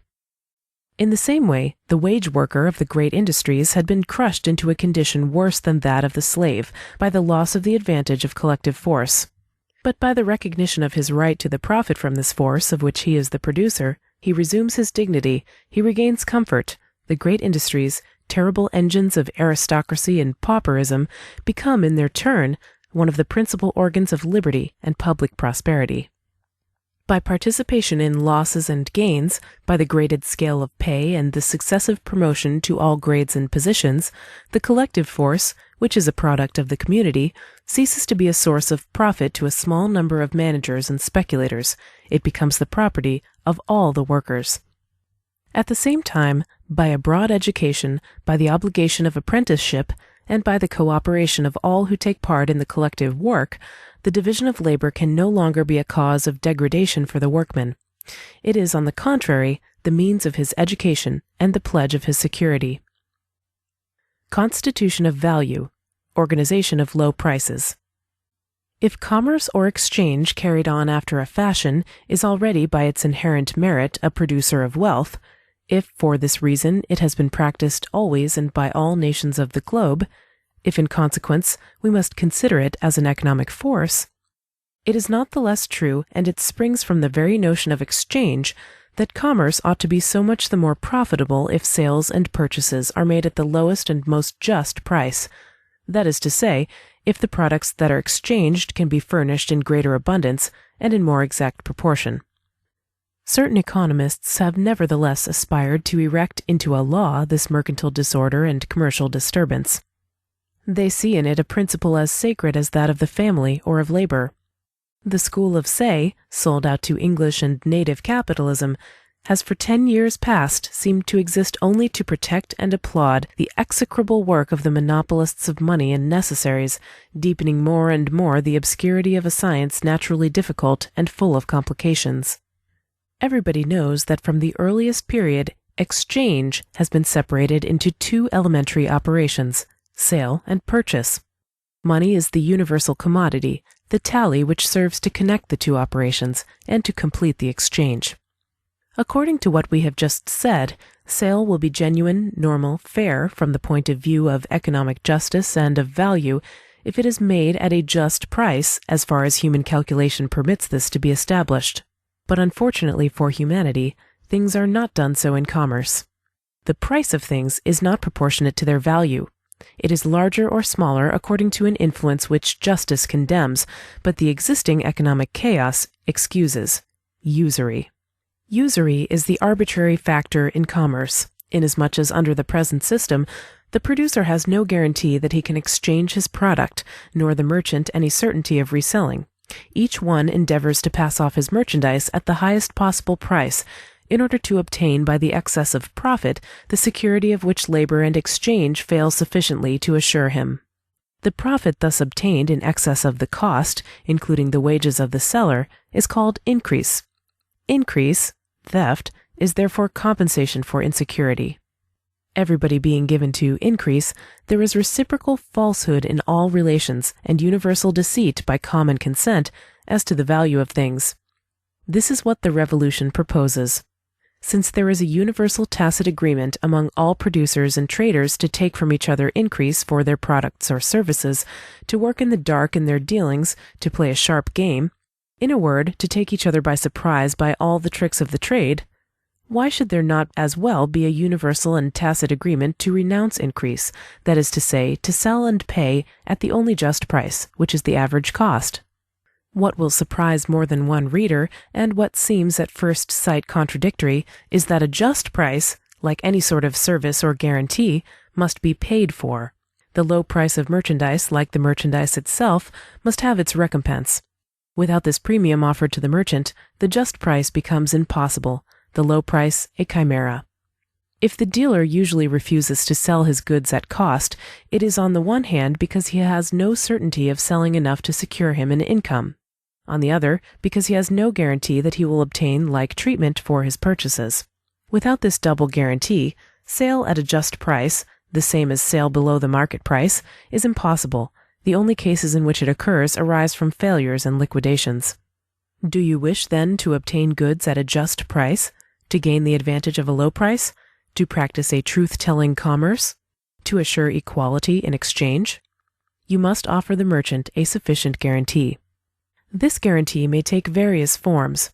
Perhaps the consumers who wish to have the benefit of a just price are producers themselves, and will obligate themselves in turn to sell their products to the dealer on like terms as is done among the different Parisian associations. Perhaps the consumers will content themselves, without any reciprocal arrangements, with assuring the retailer of a premium, the interest, for example, of his capital, or a fixed bonus, or a sale large enough to assure him of a revenue. This is what is generally done by the butchers' associations and by the housekeeper society of which we have already spoken. When, by the liquidation of debts, the organization of credit, the deprivation of the power of increase of money, the limitation of property, the establishment of workingmen's associations, and the use of a just price, the tendency to raising of prices shall have been definitely replaced by a tendency to lower them and the fluctuations of the market by a normal commercial rate, When general consent shall have brought this great about-face of the sphere of trade, then value, at once the most ideal and the most real of things, may be said to have been constituted, and will express at any moment, for every kind of product, the true relation of labor and wealth, while preserving its mobility through the eternal progress of industry. The constitution of value solves the problem of competition and that of the rights of invention. The organization of workmen's associations solves that of collective force and of the division of labor. I can merely indicate at this moment these consequences of the main theorem. Their development would take too much space in a philosophical review of the revolution. Foreign commerce, balance of imports and exports. By the suppression of custom houses, the revolution, according to theory and regardless of all military and diplomatic influences, will spread from France abroad, extend over Europe, and afterwards over the world. To suppress our custom houses is in truth to organize foreign trade as we have organized domestic trade. In the matter of the tariff, as in everything else, the status quo, indicated by rising prices, is reaction. Progress, indicated by falling prices, is the revolution. As for me, I who oppose the free traders because they favor interest while they demand the abolition of tariffs, I should favor lowering the tariff from the moment that interest fell, and if interest were done away with, or even lowered to 1/4 or 1/2%, I should be in favor of free trade. Free trade would then become equal exchange. The diversity of interests among nations would gradually result in unity of interest, and the day would dawn when war would cease among nations, as would lawsuits among individuals, from lack of litigable material and absence of cause for conflict. Absorption of government by the economic organism. Given: the man, the family, society. An individual sexual and social being endowed with reason, love, and conscience, capable of learning by experience, of perfecting himself by reflection, and of earning his living by work. The problem is to so organize the powers of this being that he may remain always at peace with himself, and may extract from nature, which is given to him, the largest possible amount of well-being. We know how previous generations have solved it. This system may be called the system of order by authority. It is desirable, in order to convince the mind, to set alongside each other the fundamental ideas of, on one hand, the politico-religious system, on the other hand, the economic system. Government, then, that is to say, church and state, indivisibly united, has for its dogmas: 1. The original perversity of human nature. 2. The inevitable inequality of fortunes. 3. The permanency of quarrels and wars. 4. The irremediability of poverty. Whence it is deduced the necessity of government, of obedience, of resignation, and of faith.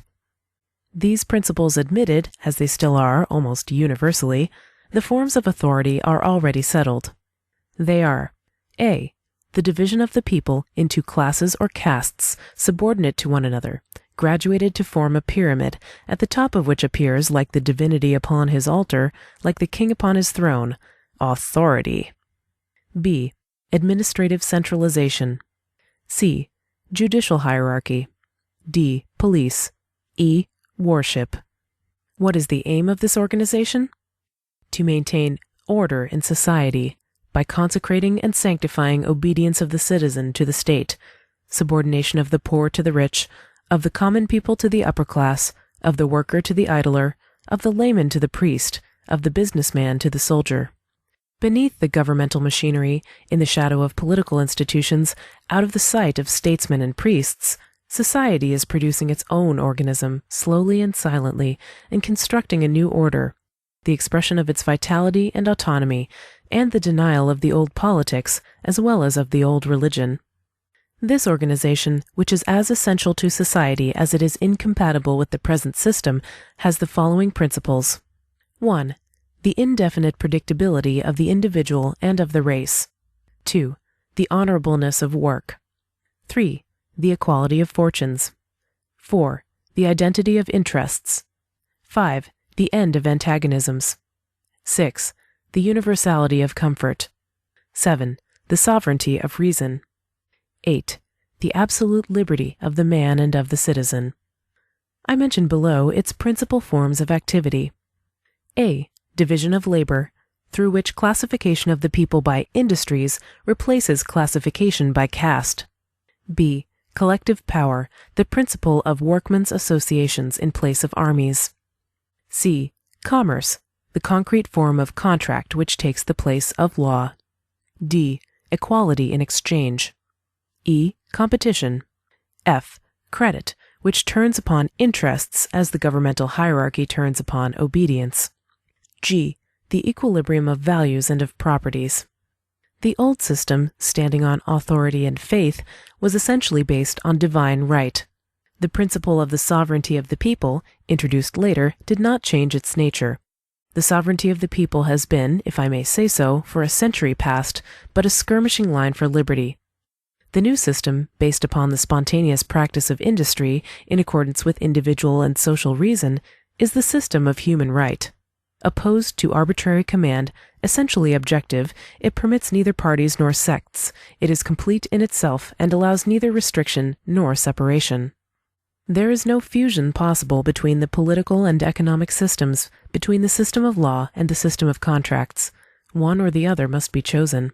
But to live without government, to abolish all authority, absolutely and unreservedly, to set up pure anarchy, seems to them ridiculous and inconceivable, a plot against the republic and against the nation. What will these people who talk of abolishing government put in place of it, they ask? We have no trouble in answering. It is industrial organization that we will put in place of government, as we have just shown. In place of laws we will put contracts. No more laws voted by a majority, nor even unanimously. Each citizen, each town, each industrial union makes its own laws. In place of political powers, we will put economic forces. In place of the ancient classes of nobles, burghers, and peasants, or of businessmen and working men, we will put the general titles and special departments of industry, agriculture, manufacture, commerce, etc. In place of public force, we will put collective force. In place of standing armies, we will put industrial associations. In place of police, we will put identity of interests. In place of political centralization, we will put economic centralization. Do you see now how there can be order without functionaries, a profound and wholly intellectual unity?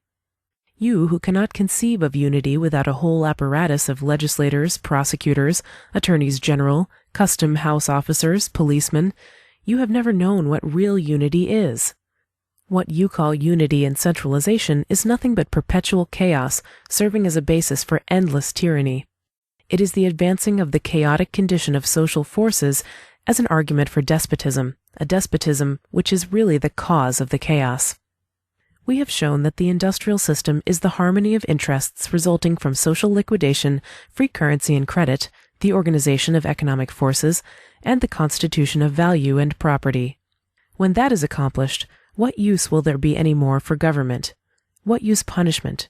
What use judicial power? The contract solves all problems. The producer deals with the consumer, the member with his society, the farmer with his township, the township with the province with the state. The secret of this equalizing of the citizen and the state, as well as of the believer and the priest, the plaintiff and the judge, lies in the economic equation which we have hereinbefore made, by the abolition of capitalist interest between the worker and the employer, the farmer and the proprietor. Do away with this last remnant of the ancient slavery by the reciprocity of obligations, and both citizens and communities will have no need of the intervention of the state to carry on their business, take care of their property, build their ports, bridges, quays, canals, roads, establish markets, transact their litigation, instruct, direct, control, censor their agents, perform any acts of supervision or police, any more than they will need its aid in offering their adoration to the Most High, or in judging their criminals and putting it out of their power to do injury, supposing that the removal of motive does not bring the cessation of crime. The revolution would be in vain if it were not contagious. It would perish even in France if it failed to become universal. Everybody is convinced of that. The least enthusiastic spirits do not believe it necessary for revolutionary France to interfere among other nations by force of arms. It will be enough for her to support, by her example and her encouragement, any effort of the people of foreign nations to follow her example. What then is the revolution, completed abroad as well as at home? Capitalistic and proprietary exploitation stopped everywhere, the wage system abolished, equal and just exchange guaranteed, value constituted, cheapness assured, the principle of protection changed, and the markets of the world opened to the producers of all nations.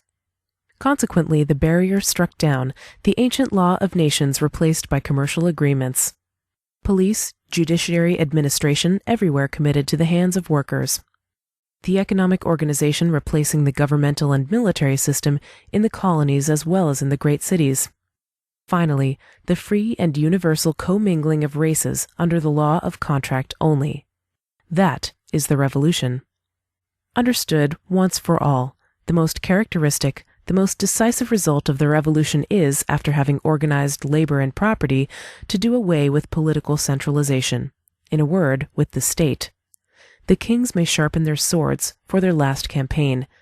The revolution in the 19th century has for its supreme task not so much the overthrow of their dynasties as the destruction to the last root of their institution. Born as they are to war, educated for war, supported by war, domestic and foreign, of what use can they be in a society of labor and peace?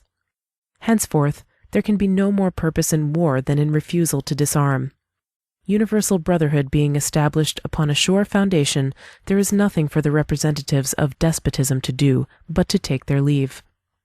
As for those who, after the departure of kings, still dream of consulates, of presidencies, of dictatorships, of marshalships, of admiralties, and of ambassadorships, they also will do well to retire. The revolution, having no need for their services, can dispense with their talents. The people no longer want this coin of monarchy. They understand that whatever phraseology is used, feudal system, governmental system, military system, parliamentary system, system of police, laws and tribunals, and system of exploitation, corruption, lying, and poverty, are all synonymous. Finally, they know that in doing away with rent and interest, the last remnants of the old slavery, the revolution at one blow does away with the sword of the executioner, the blade of justice, the club of the policeman, the gauge of the customs officer, the erasing knife of the bureaucrat, all those insignia of government which young liberty grinds beneath her heel. Epilogue. The fundamental decisive idea of this revolution, is it not this? No more authority, neither in the church, nor in the state, nor in land, nor in money. No more authority. That means something we have never seen, something we have never understood. The harmony of the interest of one with the interest of all, the identity of collective sovereignty and individual sovereignty? No more authority. That means debts paid, servitude abolished, mortgages lifted, rents reimbursed, the expense of worship, justice, and the state suppressed, free credit, equal exchange, free association, regulated value, education, work, property, domicile, low price guaranteed, no more antagonism, no more war, no more centralization, no more governments, no more priests. Is not that society emerged from its shell and walking upright? No more authority. That is to say further, free contract in place of arbitrary law, voluntary transactions in place of the control of the state, equitable and reciprocal justice in place of sovereign and distributive justice, rational instead of revealed morals, equilibrium of forces instead of equilibrium of powers, economic unity in place of political centralization. Once more I ask, is not this what I may venture to call a complete reversal, a turnover, a revolution? Markets Freed from Capitalism. Charles W. Johnson, 2010. Let's talk about the structure and mechanisms of state capitalism. I mean how in everyday economic life, the political structure of corporate privilege tends to produce and sustain the material conditions of the boss's economy. How, to use Gary Chartier's threefold distinction, capitalism 2 promotes capitalism 3, and how freed markets would abolish the one and run the other into the ground. Footnote. Gary Chartier, Advocates of Free Markets Should Oppose Capitalism, Chapter 9, pages 107 to 117 in this book. Most of my remarks here will be broadly historical and economic in character, although necessarily of a sketchy or programmatic sort, given the size of the topic and the constraints of the space.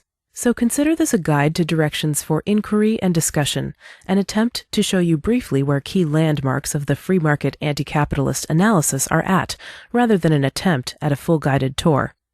I think it is important to at least sketch out the map because the chief obstacle that free market anti-capitalists confront in explaining our position is not so much a matter of correcting particular mistakes in political principles or economic analysis, although there are particular mistakes we hope to address and correct.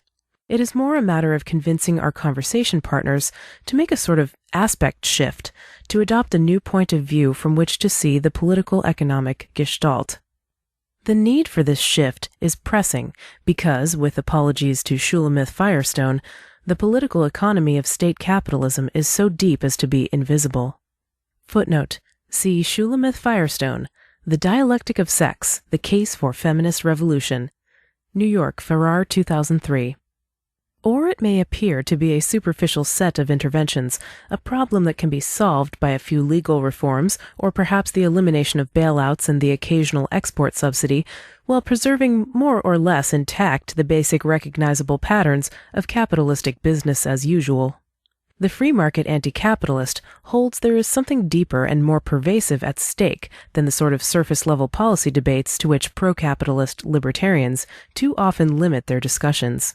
A fully freed market means the liberation of vital command posts in the economy, reclaiming them from points of state control to nexuses of market and social entrepreneurship, transformations from which a market would emerge that would look profoundly different from anything we have now.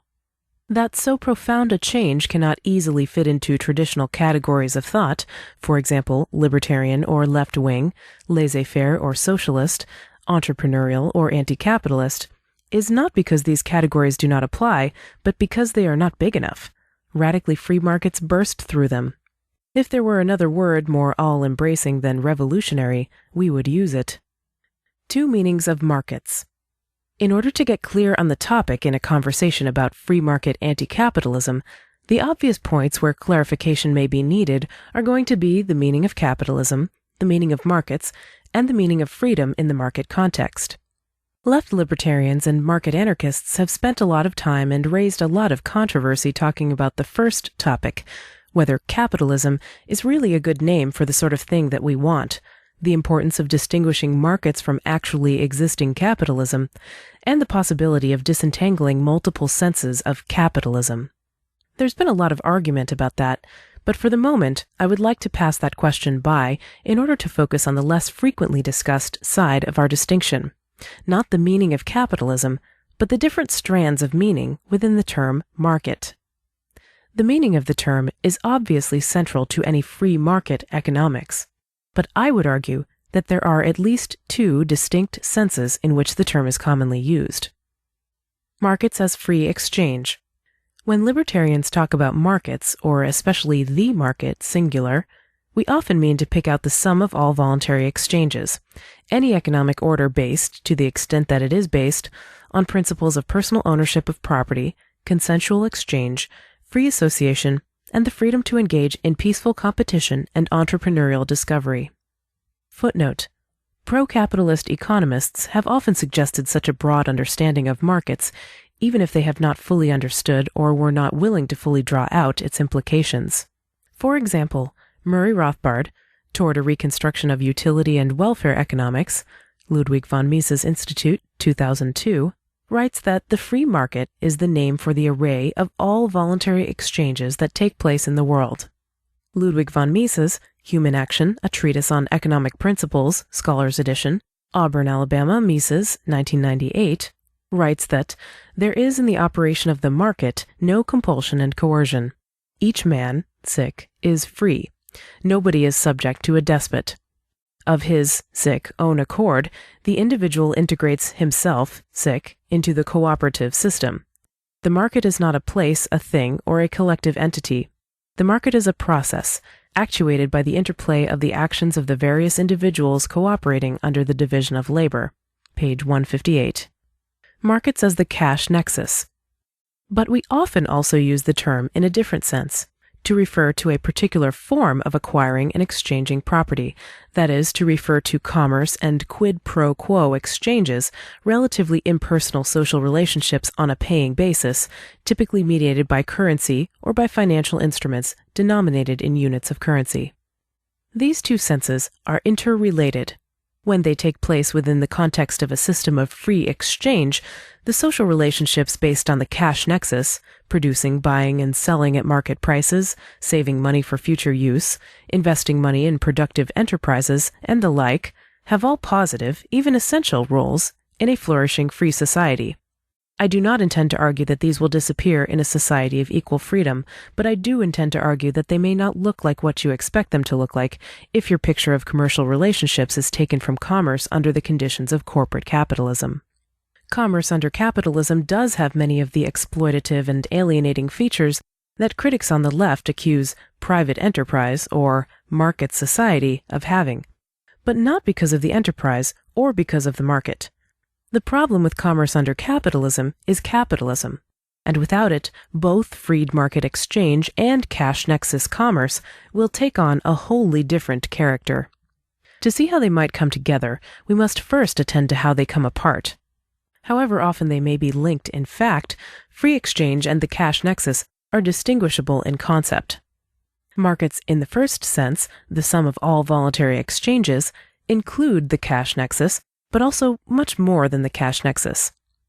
If a freed market is the sum of all voluntary exchanges, then family sharing takes place within a freed market, charity is part of a freed market, gifts are part of a freed market, informal exchange and barter are all part of a freed market. Similarly, while markets as free exchange may include capitalistic arrangements so long as they are consensual, they also encompass far more than that. There is nothing in a freed market that prohibits wage labor, rent, corporate jobs, or corporate insurance. But a freed market also encompasses alternative arrangements, including many that clearly have nothing to do with employer-employee relationships or corporate management, and which fit awkwardly at best with any conventional meaning of the term capitalism. Worker ownership and consumer co-ops are part of the market. Grassroots mutual aid associations and community free clinics are part of the market. So are voluntary labor unions, consensual communes, narrower or broader experiments with gift economies, and countless other alternatives to the prevailing corporate capitalist status quo. To focus on the specific act of exchange may even be a bit misleading. It might be more suggestive and less misleading to describe a fully freed market in this sense as the space of maximal consensually sustained social experimentation. The question, then, is whether, when people are free to experiment with any and every peaceful means of making a living, the sort of mutualistic alternatives that I've mentioned might take on an increased role in the economy, or whether the prevailing capitalistic forms would continue to predominate as they currently do. To be sure, the capitalistic arrangements predominate now. Most of the viable ways to make a living are capitalist jobs. Most people either rent their home from a landlord or own it only so long as they keep up with monthly bills to a bank. Large centralized management predominates in companies, and corporations predominate in providing credit, insurance, healthcare, and virtually all capital and consumer goods. Productive enterprises are almost all commercial enterprises. Commercial enterprises are predominantly large-scale, centralized corporate enterprises, and corporate enterprises are controlled by a select, relatively small, socially privileged class of managers and financiers. Inequalities in wealth and income are vast, and the vast inequalities have profound social effects.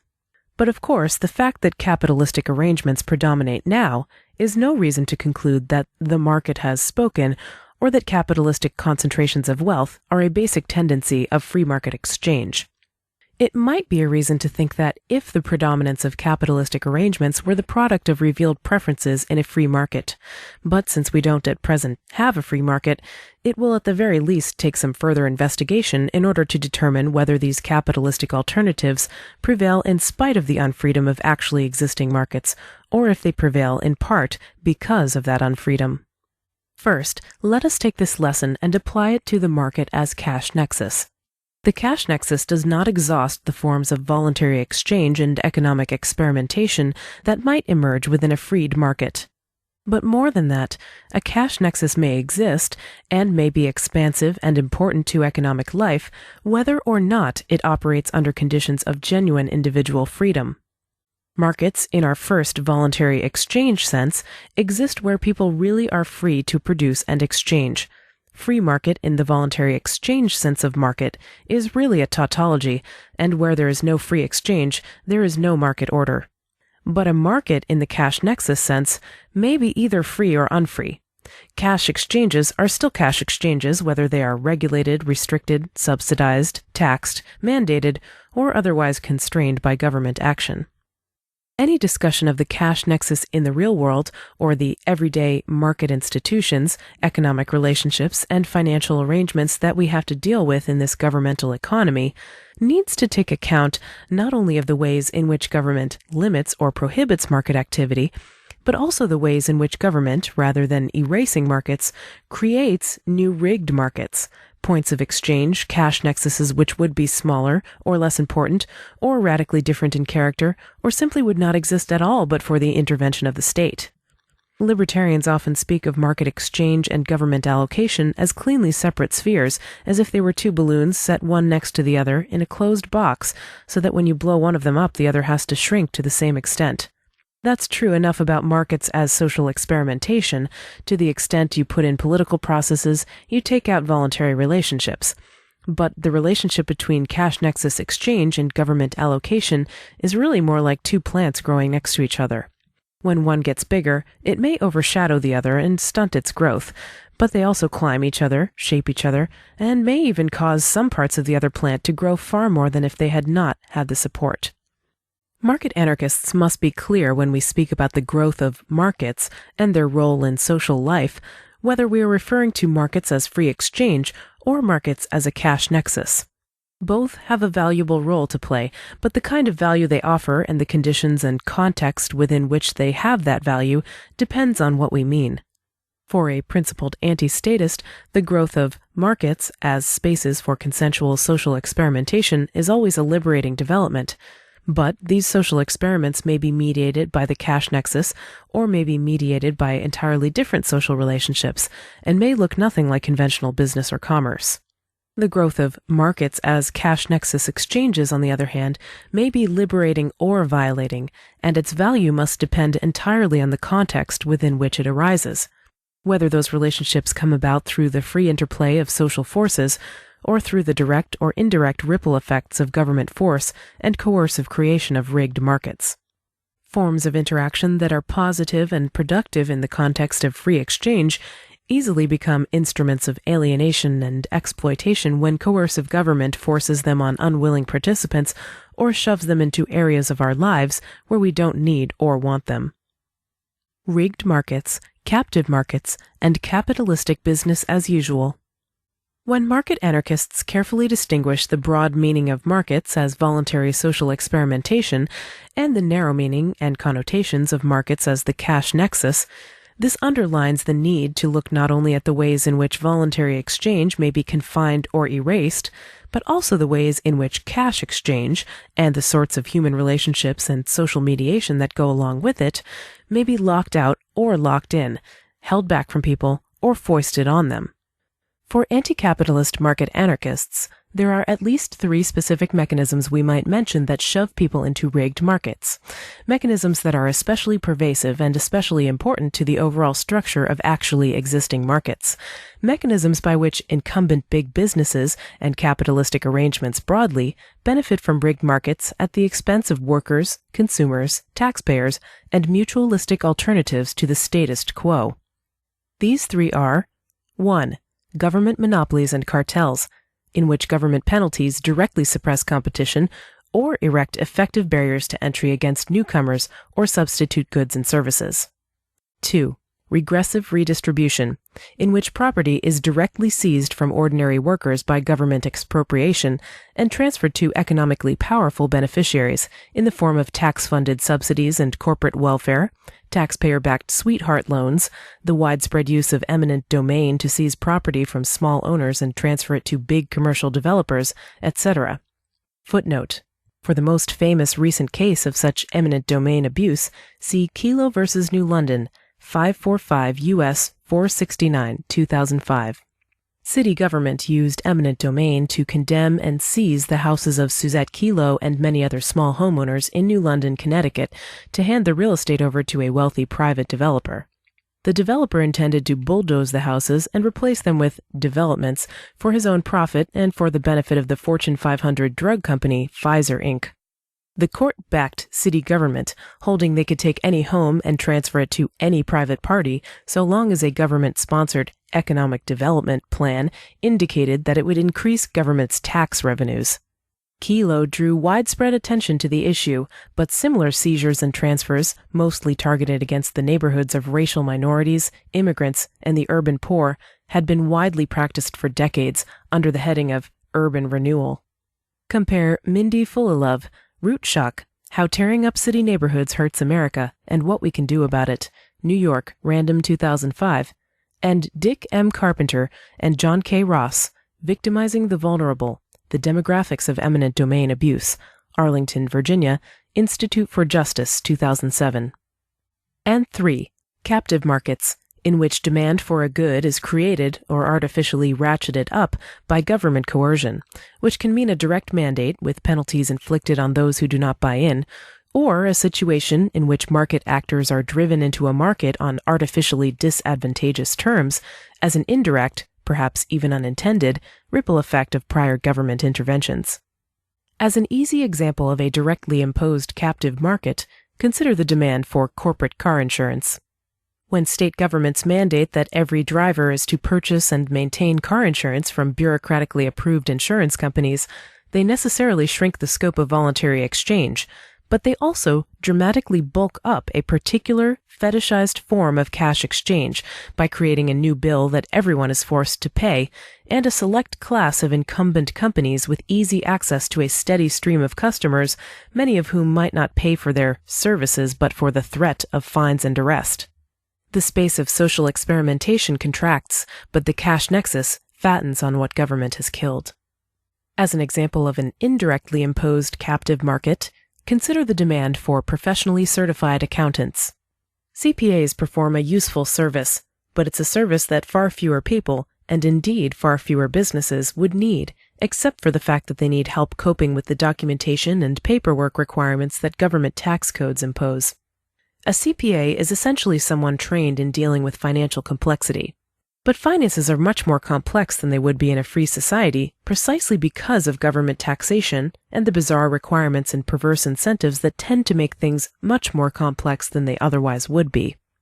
Although government has no special interest in benefiting the bottom line of CPAs, it is nevertheless the case that CPAs are able to get far more business and at a far higher rate than they would in a market without income tax, payroll tax, capital gains tax, property tax, sales tax, use tax, and the myriad other taxes that demand specialized expertise in accounting and interpretation of legal requirements. With these 3 mechanisms in sight, a quick way to gloss the free market anti-capitalist thesis is this. We hold that many of the recognizable patterns of capitalist economics result from the fact that certain key markets, importantly the labor market, housing rental market, insurance and financial markets, and other key markets, are rigged markets, and in particular that they are often indirectly created captive markets, and that the extent to which these needs are met through conventionally commercial relationships under the heading of the cash nexus, rather than being met through other, possibly radically different sorts of social relationships like co-ops, homesteading, sweat equity, informal exchange, loosely reciprocal gift economies, grassroots mutual aid networks, and other mutualistic alternatives, has little to do with people's underlying desires or preferences, and a great deal to do with the constraints placed on the expression of those desires or preferences. Commercial relationships and the cash nexus grow fat because working-class folks in need of houses or jobs are driven into a market where they are systematically stripped of resources and alternatives, where they are constantly faced by artificially high costs, and where they are generally constrained to negotiate with incumbent market players who have been placed in an artificially advantageous position over them through continuous, repeated, and pervasive government interventions in the incumbent's favor. Footnote. See also Charles W. Johnson, Scratching By, How Government Creates Poverty as We Know It. The Freeman, Ideas on Liberty, 57.10, December 2007, pages 33 to 38. Foundation for Economic Education, 2007.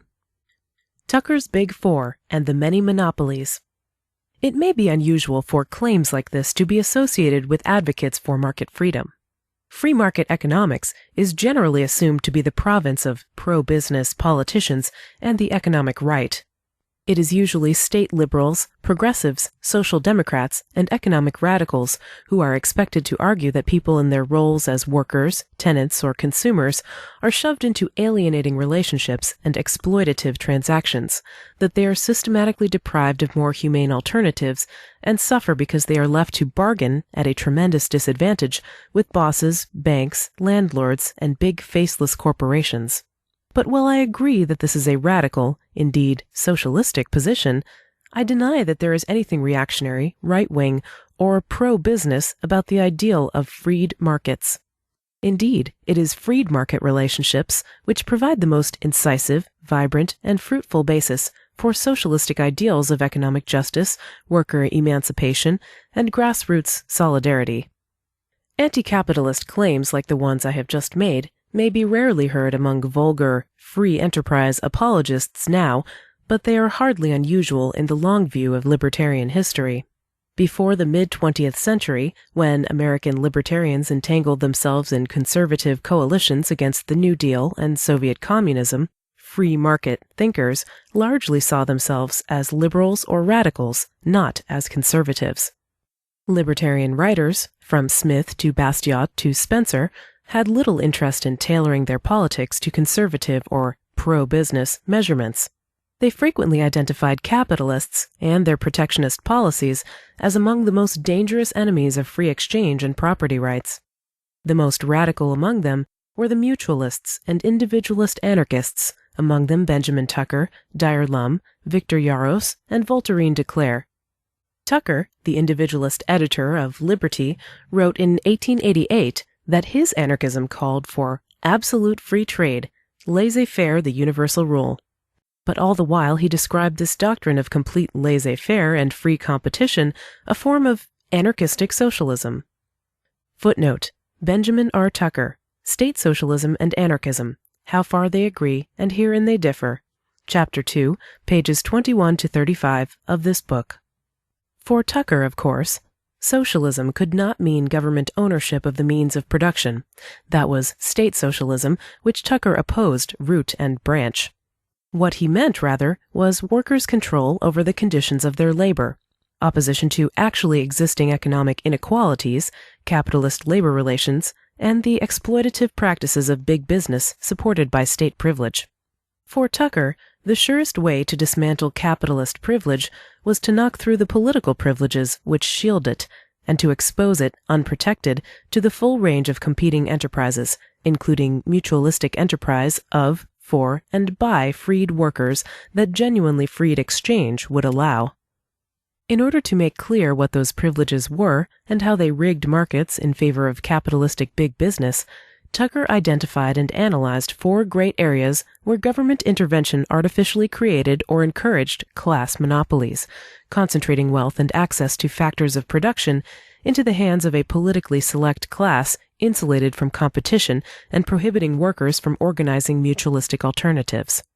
The big 4 monopolies Tucker identified as central to the Gilded Age economy were: Footnote: Tucker, 1888. For a contemporary discussion, see also Part 2 of Kevin Carson's Studies in Mutualist Political Economy, Charleston, South Carolina, Book Surge, 2007. 1. The land monopoly. Government concentration of ownership of land and natural resources through the enforcement of legally fabricated land titles, such as preferential land grants to politically connected speculators or literally feudal land claims in Europe. Since Tucker, the land monopoly, already key to the Gilded Age economy, has rapidly expanded, with the frequent nationalization of mineral and fossil fuel resources throughout, and the emergence of local zoning codes, complex housing construction codes, land use restrictions, urban renewal, for-profit eminent domain and municipal development rackets, and a host of local policies intended to keep real estate prices high and permanently rising. In a freed market, Land ownership would be based entirely on labor-based homesteading and consensual transfer rather than on military conquest, titles of nobility, sweetheart development deals, or eminent domain seizures, and land would tend, ceteris paribus, to be more widely distributed with more small individual ownership, dramatically less expensive, with more ownership free and clear, and could as easily be based on sweat equity and the homesteading of unused land without the need for any commercial cash exchange. Footnote. See also Charles Johnson, Scratching By, Chapter 41, pages 377 to 384 in this volume, along with Charles Johnson, Urban Homesteading, Rad Geek People's Daily, and Charles Johnson, Enclosure Comes to Los Angeles, both available on radgeek.com. 2. The money monopoly. Government control over the money supply, artificially limiting the amount of money and credit to a government-approved banking cartel. Tucker saw this not only as a source of monopoly profits for the incumbent banks, but also the source of the concentration of capital, and hence economic ownership, in the hands of a select business class.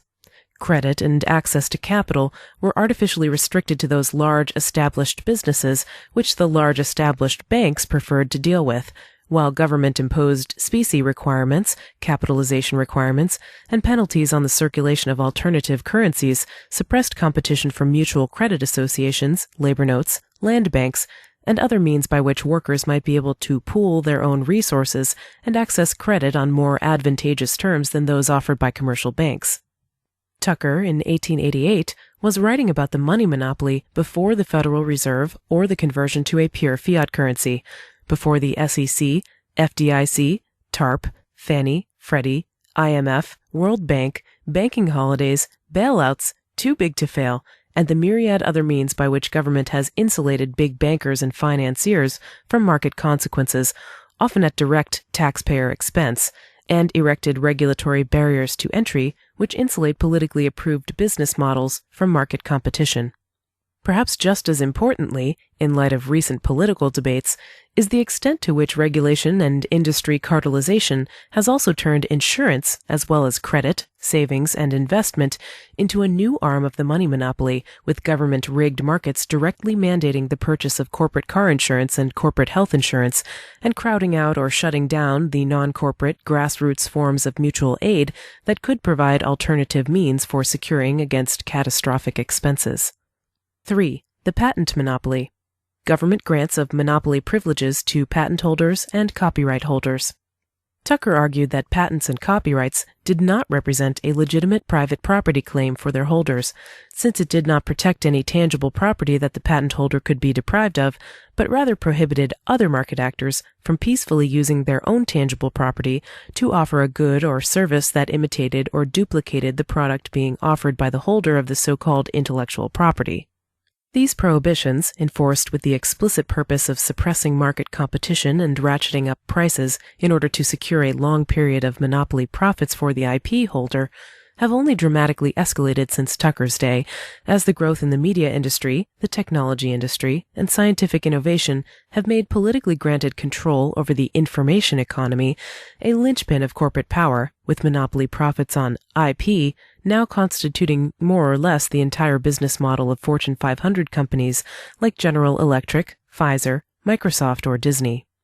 These IP monopolists have insisted on the need for nearly unlimited government power extending to every corner of the globe to insulate their privileged assets from peaceful free market competition, and as a result of their legislative influence, typical copyright terms have doubled or quadrupled in length, legal sanctions have only gotten harsher, and, to crown all, mandates for massive, internationally synchronized expansions in copyright and patent protections are now standard features embedded in neoliberal free trade agreements such as NAFTA, CAFTA, and Chorus FTA.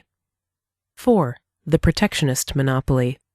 Tucker identified the protectionist tariff as a monopoly in the sense that it artificially protected politically favored domestic producers from foreign competition. The tax on imports was explicitly intended to make goods more expensive for consumers when they came from the other side of a government border, thus allowing domestic producers to stay in business while selling their wares at higher prices and lower quality than they could in the face of unfettered competition. Besides protecting the bottom line of domestic capitalists, protectionist monopoly also inflicted artificially high costs of living on the working class due to the ratcheting up of the costs of consumer goods.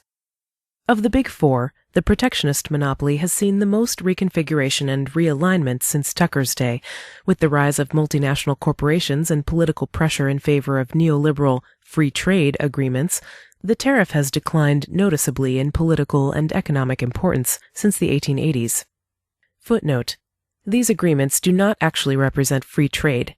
They represent a shift in coercive trade barriers, not a reduction in them. While they reduce tariff rates in some industries, neoliberal free trade agreements typically include massive, coordinated increases in patent and copyright monopolies. They also are typically accompanied by the large-scale use of government-to-government loans, government land seizures, government-financed infrastructure development projects, and government-granted monopolies to privateering multinational corporations carried out through multi-government alliances such as the International Monetary Fund and the World Bank. See Joe Peacock, Free Trade is Fair Trade, Chapter 29, pages 279 to 282 in this volume. Kevin Carson, Free Market Reforms and the Reduction of Statism, Chapter 28, pages 273 to 278 in this volume. And Charles Johnson, Two Words on Privatization, Chapter 30, pages 283 to 288 in this volume. See also Sean Wilbur, Whatever Happened to the Discourse on Neoliberalism, Two-Gun Mutualism and the Golden Rule, No Publisher, October 23, 2008. However, tariffs remain a distorting force within limited domains. For example, the United States and European countries still maintain high tariffs on many imported agricultural goods. Moreover, the specific mechanism of import tariffs was much less important for Tucker's purposes than the overarching aim of protecting connected incumbents from foreign competition. In the 1880s, that meant the protectionist tariff. In the 2010s, it means a vast and complicated network of import tariffs on incoming foreign goods, export subsidies to outgoing domestic goods, the political manipulation of fiat currency exchange rates, and other methods for political control of the balance of international trade. As I've tried to indicate, Tucker's Big Four remain pervasive, and at least 3 of those 4 have in fact dramatically expanded their scope and invasiveness since Tucker originally described them. But besides the expansion and intensification of Tucker's 4, the past century has seen the proliferation and metastatic spread of government regulatory bodies intended to restructure markets and monitor and regiment economic transactions. If we were to try to make a similar list of all the major ways in which local, state, federal, and foreign governments now intervene to protect incumbent interests and place barriers to entry against potential competitors, there's no knowing how many monopolies we'd be dealing in, but I think that there are at least 5 new major monopolies, in addition to Tucker's original 4, and a 6th structural factor, which are worthy of special notice for their pervasiveness and importance to the overall structure of the state-regulated economy. First, the agribusiness monopoly. Since the New Deal, an extensive system of government cartels, USDA regulatory burdens, subsidies to artificially increase prices for sale in American markets, more subsidies to artificially lower prices for export to foreign markets, surplus buy-up programs, irrigation projects, farm-to-market road-building projects, government technical support for more mechanized and capital-intensive forms of farming, along with many other similar measures, have all converged to ratchet up food prices for consumers, to make importing and exporting produce over tremendous distances artificially attractive, to distort agricultural production towards the vegetable and animal products that can most successfully attract subsidies and government support projects, to favor large-scale monocrop cultivation over smaller-scale farming, and generally to concentrate agriculture into factory farming and industrialized agribusiness. Footnote: in particular, the USDA's massive buy-up programs for school lunches and the military, which keep prices high and profoundly skew the agricultural markets by encouraging the overproduction of and providing a guaranteed captive market of last resort for low-grade meat, potatoes, dairy, and other factory-farmed commodity cash crops. Second, there is the security monopoly. Government has always exercised a monopoly on force within its territory, but since the 1880s, government has massively expanded the size of standing military forces, paramilitary police forces, and security and intelligence agencies. The past century has, thus, seen the creation of a gigantic industry full of monopsonistic rigged markets catering to the needs of government security forces and with a flourishing ecosystem of nominally private companies that subsist largely or entirely on tax-funded government contracts which, because they are tax-funded, are coercively financed by captive workers but controlled by government legislators and agencies. In addition to companies like Lockheed Martin, General Dynamics, Raytheon, DynCorp, Blackwater, XE Services, and the rest of the military-industrial complex, the security monopoly also includes the growing number of companies such as Taser, footnote, manufacturer of widely used mobile electrical torture devices for government police forces, American Science and Engineering, footnote, manufacturer of widely used backscatter sexual assault devices for the Transportation Security Administration, or Wackenhut Geo Group, footnote, manufacturer of widely used tax-funded corporate-run prisons for several state governments, which cater primarily to government police forces and other homeland security agencies. War taxes, police taxes, or prison taxes represent a massive diversion of blood, sweat, tears, and toil from peaceful workers into a parallel, violent economy controlled by government contracts and politically connected corporations. Third, we must account for the infrastructure monopoly. That is, federal, state, or local government monopolization, tax subsidies, and allocation of access to transportation infrastructure. Government builds roads and rails and airports with extensive tax subsidies and resources allocated to government infrastructure on the basis of political pull. In addition, government cartelizes and heavily regulates local mass transit and long-distance travel with policies tightly restricting competition and entry into taxi, bus, rail, subway, shipping, and airline transportation. These subsidies to particular forms of long-distance transportation and long-haul freight shipping provide monopoly profits to the cartelized providers. They also provide a tax-supported business opportunity for agribusiness and big-box retailers like Walmart, whose business models are enabled by and dependent on government subsidies to road building and maintenance, and the resulting artificially low costs of long-haul trucking. Fourth, there is the communications monopoly.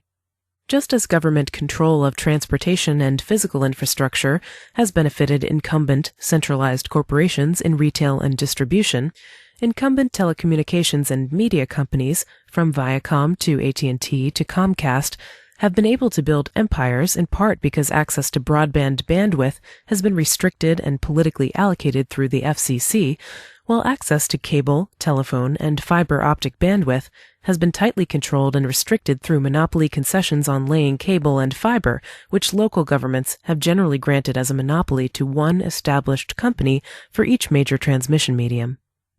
Fifth, we might add regulatory protectionism. The proliferation of commercial regulations, government bureaucracy and red tape, business license fees, Byzantine tax codes, government-enforced professional licensure cartels and fees for everything from taxi driving to hair braiding to interior design, all of which cumulatively tend to benefit established businesses at the expense of new upstarts, to protect those who can afford the fees and lawyers and accountants necessary to meet the requirements from competition by those who cannot, and generally to keep the poor out of entrepreneurial opportunities, independent professions, and more autonomous alternatives to conventional wage labor. In addition to these 5 new monopolies, we might also mention the structural effects of mass criminalization, incarceration, and deportation of socially or economically marginalized people. Activist libertarians have often condemned on a moral or political level the government's war on drugs or border apartheid or other government efforts to criminalize the poor and subject them to imprisonment for victimless crimes. As well they should. These government wars are nothing more than massive violence and cruelty directed against innocent people. but there has not yet been enough recognition of the structural, economic byproducts of government policies which confine, dispossess, terrorize, and stigmatize minorities, immigrants, and the poor generally. These policies lock 1 out of every 3 African American men in a cage, often for years at a time, take away years of their working life, expose their homes, cars, and money to police forfeiture proceedings, subject them to humiliating, sub-minimum wage prison labor, often outsourced to politically connected corporations, and permanently stigmatize them as they try to re-enter the labor market and civil society. These policies constantly threaten undocumented immigrants with the threat of arrest, imprisonment, and exile from their homes and livelihoods, cutting them off from nearly all opportunities outside of immediate cash wages and exhausting under-the-table manual labor, locking away opportunities for education behind proof of residency requirements, and putting them constantly at the mercy of bosses, coworkers, landlords, and neighbors who can threaten to turn them in and have them deported for retaliation, leverage, or simply for the sake of employee turnover.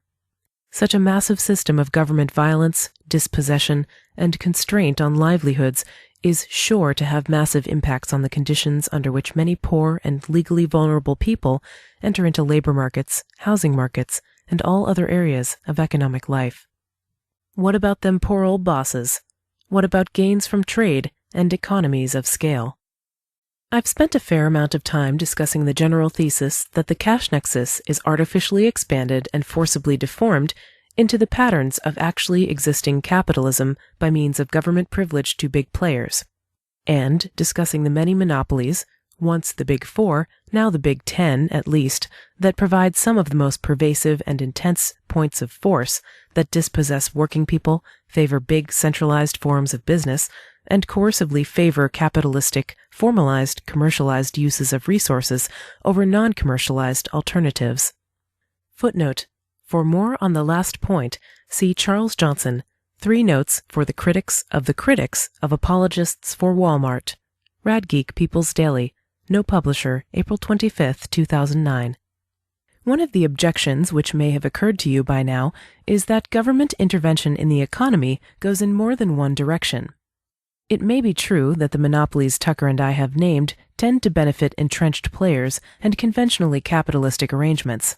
But what about government regulations that benefit poor people, such as government welfare schemes, small players, such as, say, small business administration loans, or which are supposed to regulate and control the business practices of large-scale, concentrated forms of enterprise, such as health and safety regulations or antitrust legislation? First, this kind of response seems to suggest an unjustified faith in the efficacy of government regulation and welfare state programs to achieve their stated ends. In fact, as I've already suggested, much of the progressive regulatory structure, supposedly aimed at curbing big business, has mainly served to cartelize big business and to create large fixed costs which tend to drive out potential competitors from the rigged markets in which they have entrenched themselves. Historical work by Gabriel Kolko and Butler Schaefer has, I think, convincingly shown that these regulatory measures mainly served to rigidify the positions of existing market incumbents and to bail out failing cartelists so as to prevent freedom from disrupting a well-regulated market. Footnote: Gabriel Kolko, The Triumph of Conservatism, a Reinterpretation of American History, 1900 to 1916, New York, Free 1963. Footnote: Butler Schaefer, In Restraint of Trade, The Business Campaign Against Competition, 1918 to 1938. Lewisburg, Pennsylvania, Bucknell University Press, 1997. Nor was this generally an accident. These measures were, most often, passed at the behest of the incumbent companies, which hoped to see their competitors squashed by the compliance costs. There are good a priori reasons, from the public choice analysis of the incentives faced by politically appointed regulators, to believe that such regulatory efforts will always be highly prone to capture by the concentrated interests of market incumbents to be wielded against the dispersed interests of consumers, workers, and would-be startup competitors. Second, it is important to keep in mind questions of priority and scale. While I object to SBA loans, OSHA, antitrust legislation, social welfare programs, and other government interventions as much as any other free marketeer, I think that in this age of trillion-dollar bank bailouts, it ought to be clear that even if government is putting its finger on both sides of the scale, one finger is pushing down a lot harder than the other. Footnote: a few years back, I received a $600 check from the United States Department of the Treasury during the tax rebate program, supposedly for the sake of economic recovery.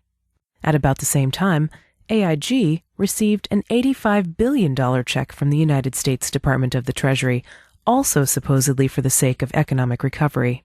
But it would strain credulity to say that this means that bailout capitalism is subsidizing the little guy just like how it subsidizes entrenched corporate players. You may also be concerned that I have had so little to say so far about some of the conventional explanations that free market economists have offered for the efficiency and scalability of capitalistic arrangements. Arrangements based, for example, on the division of labor or on economies of scale or gains from trade. But I am not denying the value of either the division of labor or gains from trade. I am suggesting that labor and trade might be organized along different lines than they are currently organized, in alternative forms of specialization and trade such as co-ops, worker-managed firms, or independent contracting, with comparatively less centralization of decision-making, less hierarchy, less management, and in many cases, more trade and entrepreneurial independence among the workers involved. Centralized, capitalistic forms of organization are only one sort of cash nexus among many others, and the cash nexus itself is only one way of facilitating a division of labor and a mutually beneficial exchange to take place. Returning to the broader sense of markets as a space of social experimentation, there are all kinds of other social experiments, not necessarily based on quid pro quo exchanges or on cash media, that provide places for people to meet, work, and swap. If the Big Ten and the many monopolies prove anything, it is that there are numerous areas of life in which people are not choosing to divide their labor or make trades through the medium of corporate commerce. There are many areas of life where they would rather not be spending much or any money at all, but are shoved into doing so, and shoved into doing so with the boss, landlord, or faceless corporation, when a freed market would allow them to divide their labor in other ways, trade for other things, or trade for what they need by means other than an invoice and cash on the barrelhead.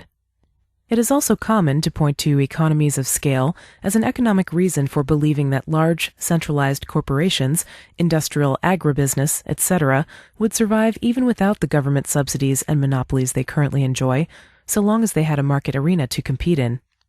But while I'd hardly deny the importance of economies of scale, I think it is important to remember that economies of scale represent a trade-off between gains and losses. There are diseconomies of scale, just as there are economies of scale.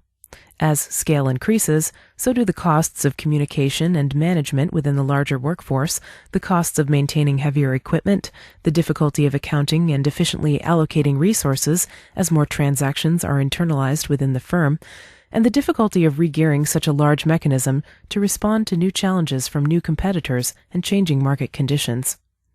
Footnote: for a detailed discussion of the diseconomies of scale, see Kevin A. Carson, Economic Calculation in the Corporate Commonwealth, Chapter 22, pages 213 to 222 in this volume. The question is not whether or not there are economies of scale. There are, and there is also a point at which the economies of scale are outweighed by the diseconomies. The question is where that point is, and whether, in a free market, the equilibrium point would tend to shift towards smaller scales or towards larger scales. When government monopolies and rigged markets artificially encourage large, consolidated, bureaucratic forms of organization, organizations which can better afford the high fixed costs imposed by regulatory requirements, can better lobby for subsidies, can better capture regulatory bodies and use them to advance their own interests, etc., that shifts the balance by forcing up the rewards of scale. When the same measures punish small competitors in favor of market incumbents, and especially when it punishes informal, small-scale community or personal uses of scarce resources in favor of formalized commercial uses, government forcibly pushes the diseconomies of scale down by suppressing competitors who might eat the eggs of the political economic dinosaurs. In both cases, the most pervasive and far-reaching forms of government economic intervention tend to deform economic life towards formalization, commercialization, consolidation, hyperthyroidal scale, and the complex hierarchy that's needed to manage it.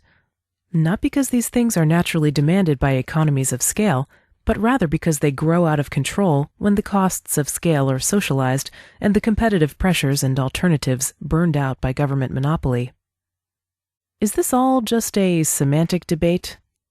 When market anarchists come out for free markets but against capitalism, when they suggest that it's important not to use the term capitalism to describe the system that we are for and fit out their position with the rhetoric and social identity of the radical left, conventionally pro-capitalist libertarians often charge that the market anarchists are just playing with words or trying to change the vocabulary of our message in a misguided ploy to appeal to people who do not share our economic views.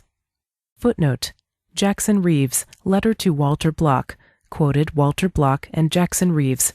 Capitalism yesterday, capitalism today, capitalism tomorrow, capitalism forever. LouRockwell.com, Center for Libertarian Studies, March 26, 2010. Available at LouRockwell.com. The letter was in response to some recent anti-capitalist statements aired by Sheldon Richman. There is not much to say to that, except to ask just who wrote this message we are supposed to be sharing with the economic right, and to point out that the use of capitalism, in any case, really is more complicated than that. There are several meanings attached to the word which have coexisted historically. Those meanings are often conflated and confused with each other, and capitalism 1, the peculiar technical use of the term by pro-capitalist libertarians to refer strictly to free markets in the very broadest sense, markets as spaces of unbounded social experimentation, is only one historical use among many, neither the original use nor the use that's most common today. Footnote: Capitalism, or capitalisme, first appears as a term used to describe a political economy system of production in French radical literature of the mid-19th century. Prior to that, the term was simply used to refer to the line of work that capitalists were in, that is, making money by lending money at interest, by investing in other people's businesses, or by personally owning capital and hiring labor to work it. The original uses of the term had nothing in particular to do with free markets and the factors of production. Louis Blanc, in Organisation du Travail, defined capitalisme as the appropriation of capital by some to the exclusion of others, and when Proudhon, who was in favor of free markets, wrote of capitalisme in La Guerre et la Paix, he defined it as an economic and social regime in which capital, the source of income, does not generally belong to those who make it work through their labor. Depending on the details of what one means by appropriation and exclusion, Blanc's usage may refer to capitalism 2 or capitalism 3. Proudhon's definition is clearly a reference to capitalism 3. Footnote: Michael Moore's recent film, Capitalism, A Love Story, is not about free markets. It's about the bailouts. Free market anti-capitalists aren't trying to change anything. We are using the word capitalism in a perfectly traditional and reasonable sense, straight out of ordinary language, when we use it to describe the political privileges we're against, capitalism 2, and the nasty structural consequences of those privileges, capitalism 3. To be sure, equivocal uses and conflation of terms is a bad thing.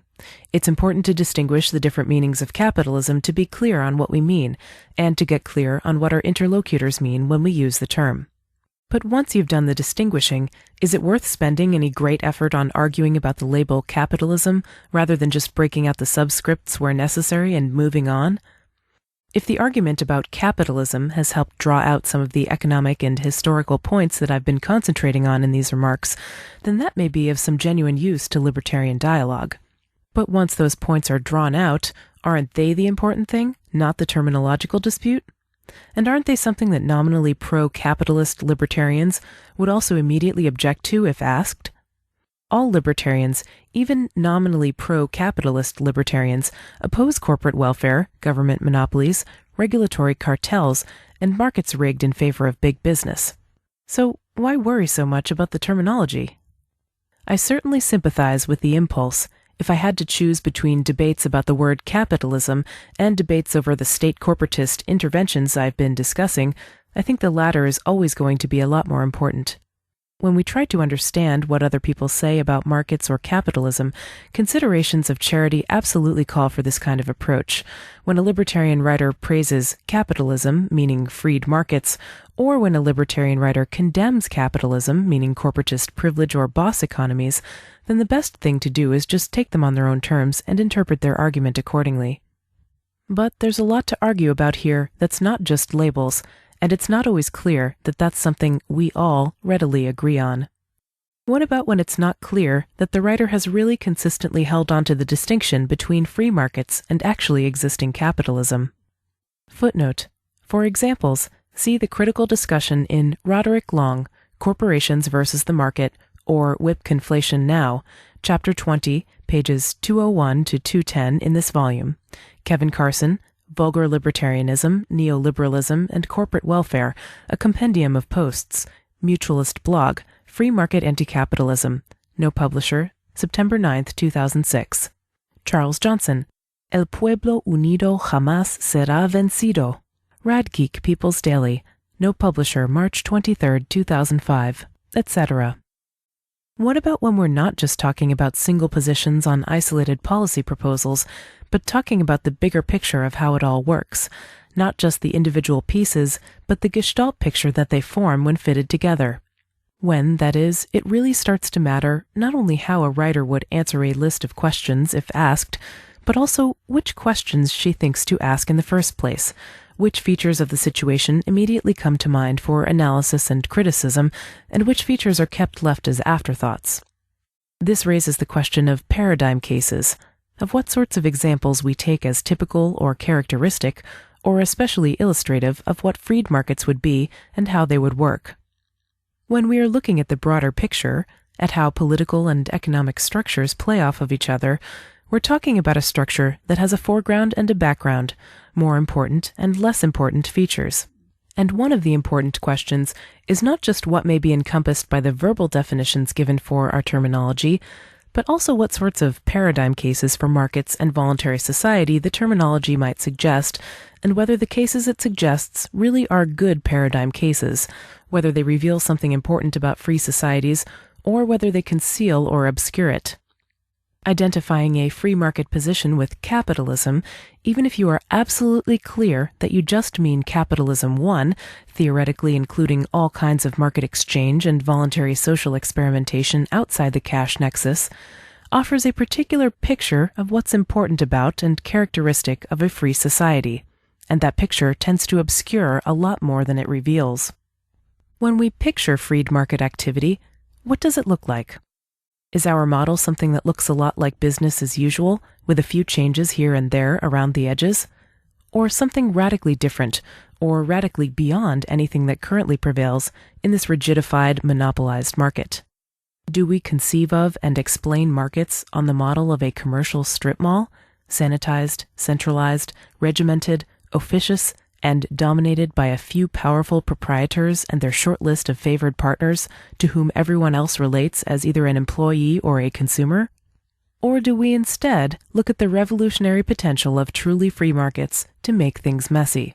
How markets without the pervasive control of state licensure requirements, regulation, inspections, paperwork, taxes, fees, and the rest so often look more like a traditional image of a bazaar, decentralized, diverse, informal, flexible, pervaded by haggling, a gathering for social intercourse just as much as stereotypical commerce, and all of it kept together by the spontaneous order of countless small-time independent operators who quickly and easily shift between the roles of customer, merchant, leisure seeker, independent laborer, and more besides. Footnote. The images of the strip mall and the bazaar are taken from my concluding paragraph in Scratching By. Those images were inspired by and modified from Eric Raymond's use of the cathedral and the bazaar to explain and defend hacker culture and open-source software. When markets are associated with a term like capitalism, which is historically so closely attached to workplace hierarchy and big business, and a term which is so linguistically connected with the business of professional capitalists, that is, people in the business of renting out accumulated capital, this naturally influences the kind of examples that come to mind, fetishizing the business of professionalized capitalists at the expense of more informal and simply non-commercial forms of ownership, experimentation, and exchange. It tends to rig the understanding of markets toward an exclusive focus on the cash nexus, and it tends to rig the understanding of the cash nexus toward an exclusive focus on the most comfortably capitalistic, hierarchical, centralized, formalized, and business-like sorts of enterprises, as if these were so many features of the natural landscape in a market rather than the visible results of concerted government force. Freeing the freed market from the banner of capitalism, on the other hand, and identifying markets with the opposition to mercantile privilege, to the expropriation of labor, and to the resulting concentrations of wealth in the hands of a select class, brings a whole new set of considerations and examples into the foreground. These new paradigm cases for free markets are deeply important if they encourage a wider and richer conception of what's in a market, a conception which doesn't just rhetorically include mutualistic alternatives and social experimentation outside the cash nexus as some sort of bare possibility or marginal phenomenon, but actually encourages us to envision markets pervaded by these forms of free association and exchange, to see how non-capitalist and non-commercial experimentation might take on a prominent, even explosive role in an economy freed from the rigged markets and many monopolies of state-supported corporate capitalism. The free market anti-capitalist holds that it's precisely because of those rigged markets that we have the strip mall rather than the bazaar, and precisely because we have the strip mall rather than the bazaar that so many working-class folks find themselves on the skids, trapped in precarious arrangements at the mercy of bosses, landlords, bill collectors, and insurance adjusters, reeling from sky-high medical bills or endless rent and debt, confronted by faceless corporations, hyper-commercialized society, and a cold, desperate struggle to scrape by in a highly rigidified capitalist's market. Since this cruel predicament is so central to how most people experience the market in everyday life, it's vital for market anarchists to clearly mark out the different positive, disruptive possibilities markets offer for a liberated civil society. The social problem is not the fact of market exchange, but rather the deformation of market exchange by hierarchy and political privilege. We must show what commerce might look like without capitalism, and what markets might look like when commercial dealings are only one kind of dealing among many, chosen where they are the most positive and pleasant way to take care of things, not where they are foisted on us by grim necessity. Our words must be revolutionary words, and our banners must not be banners that bury radical alternatives under conservatism and privilege. They must be banners that honestly and bravely hold out the promise of radical social and economic transformation.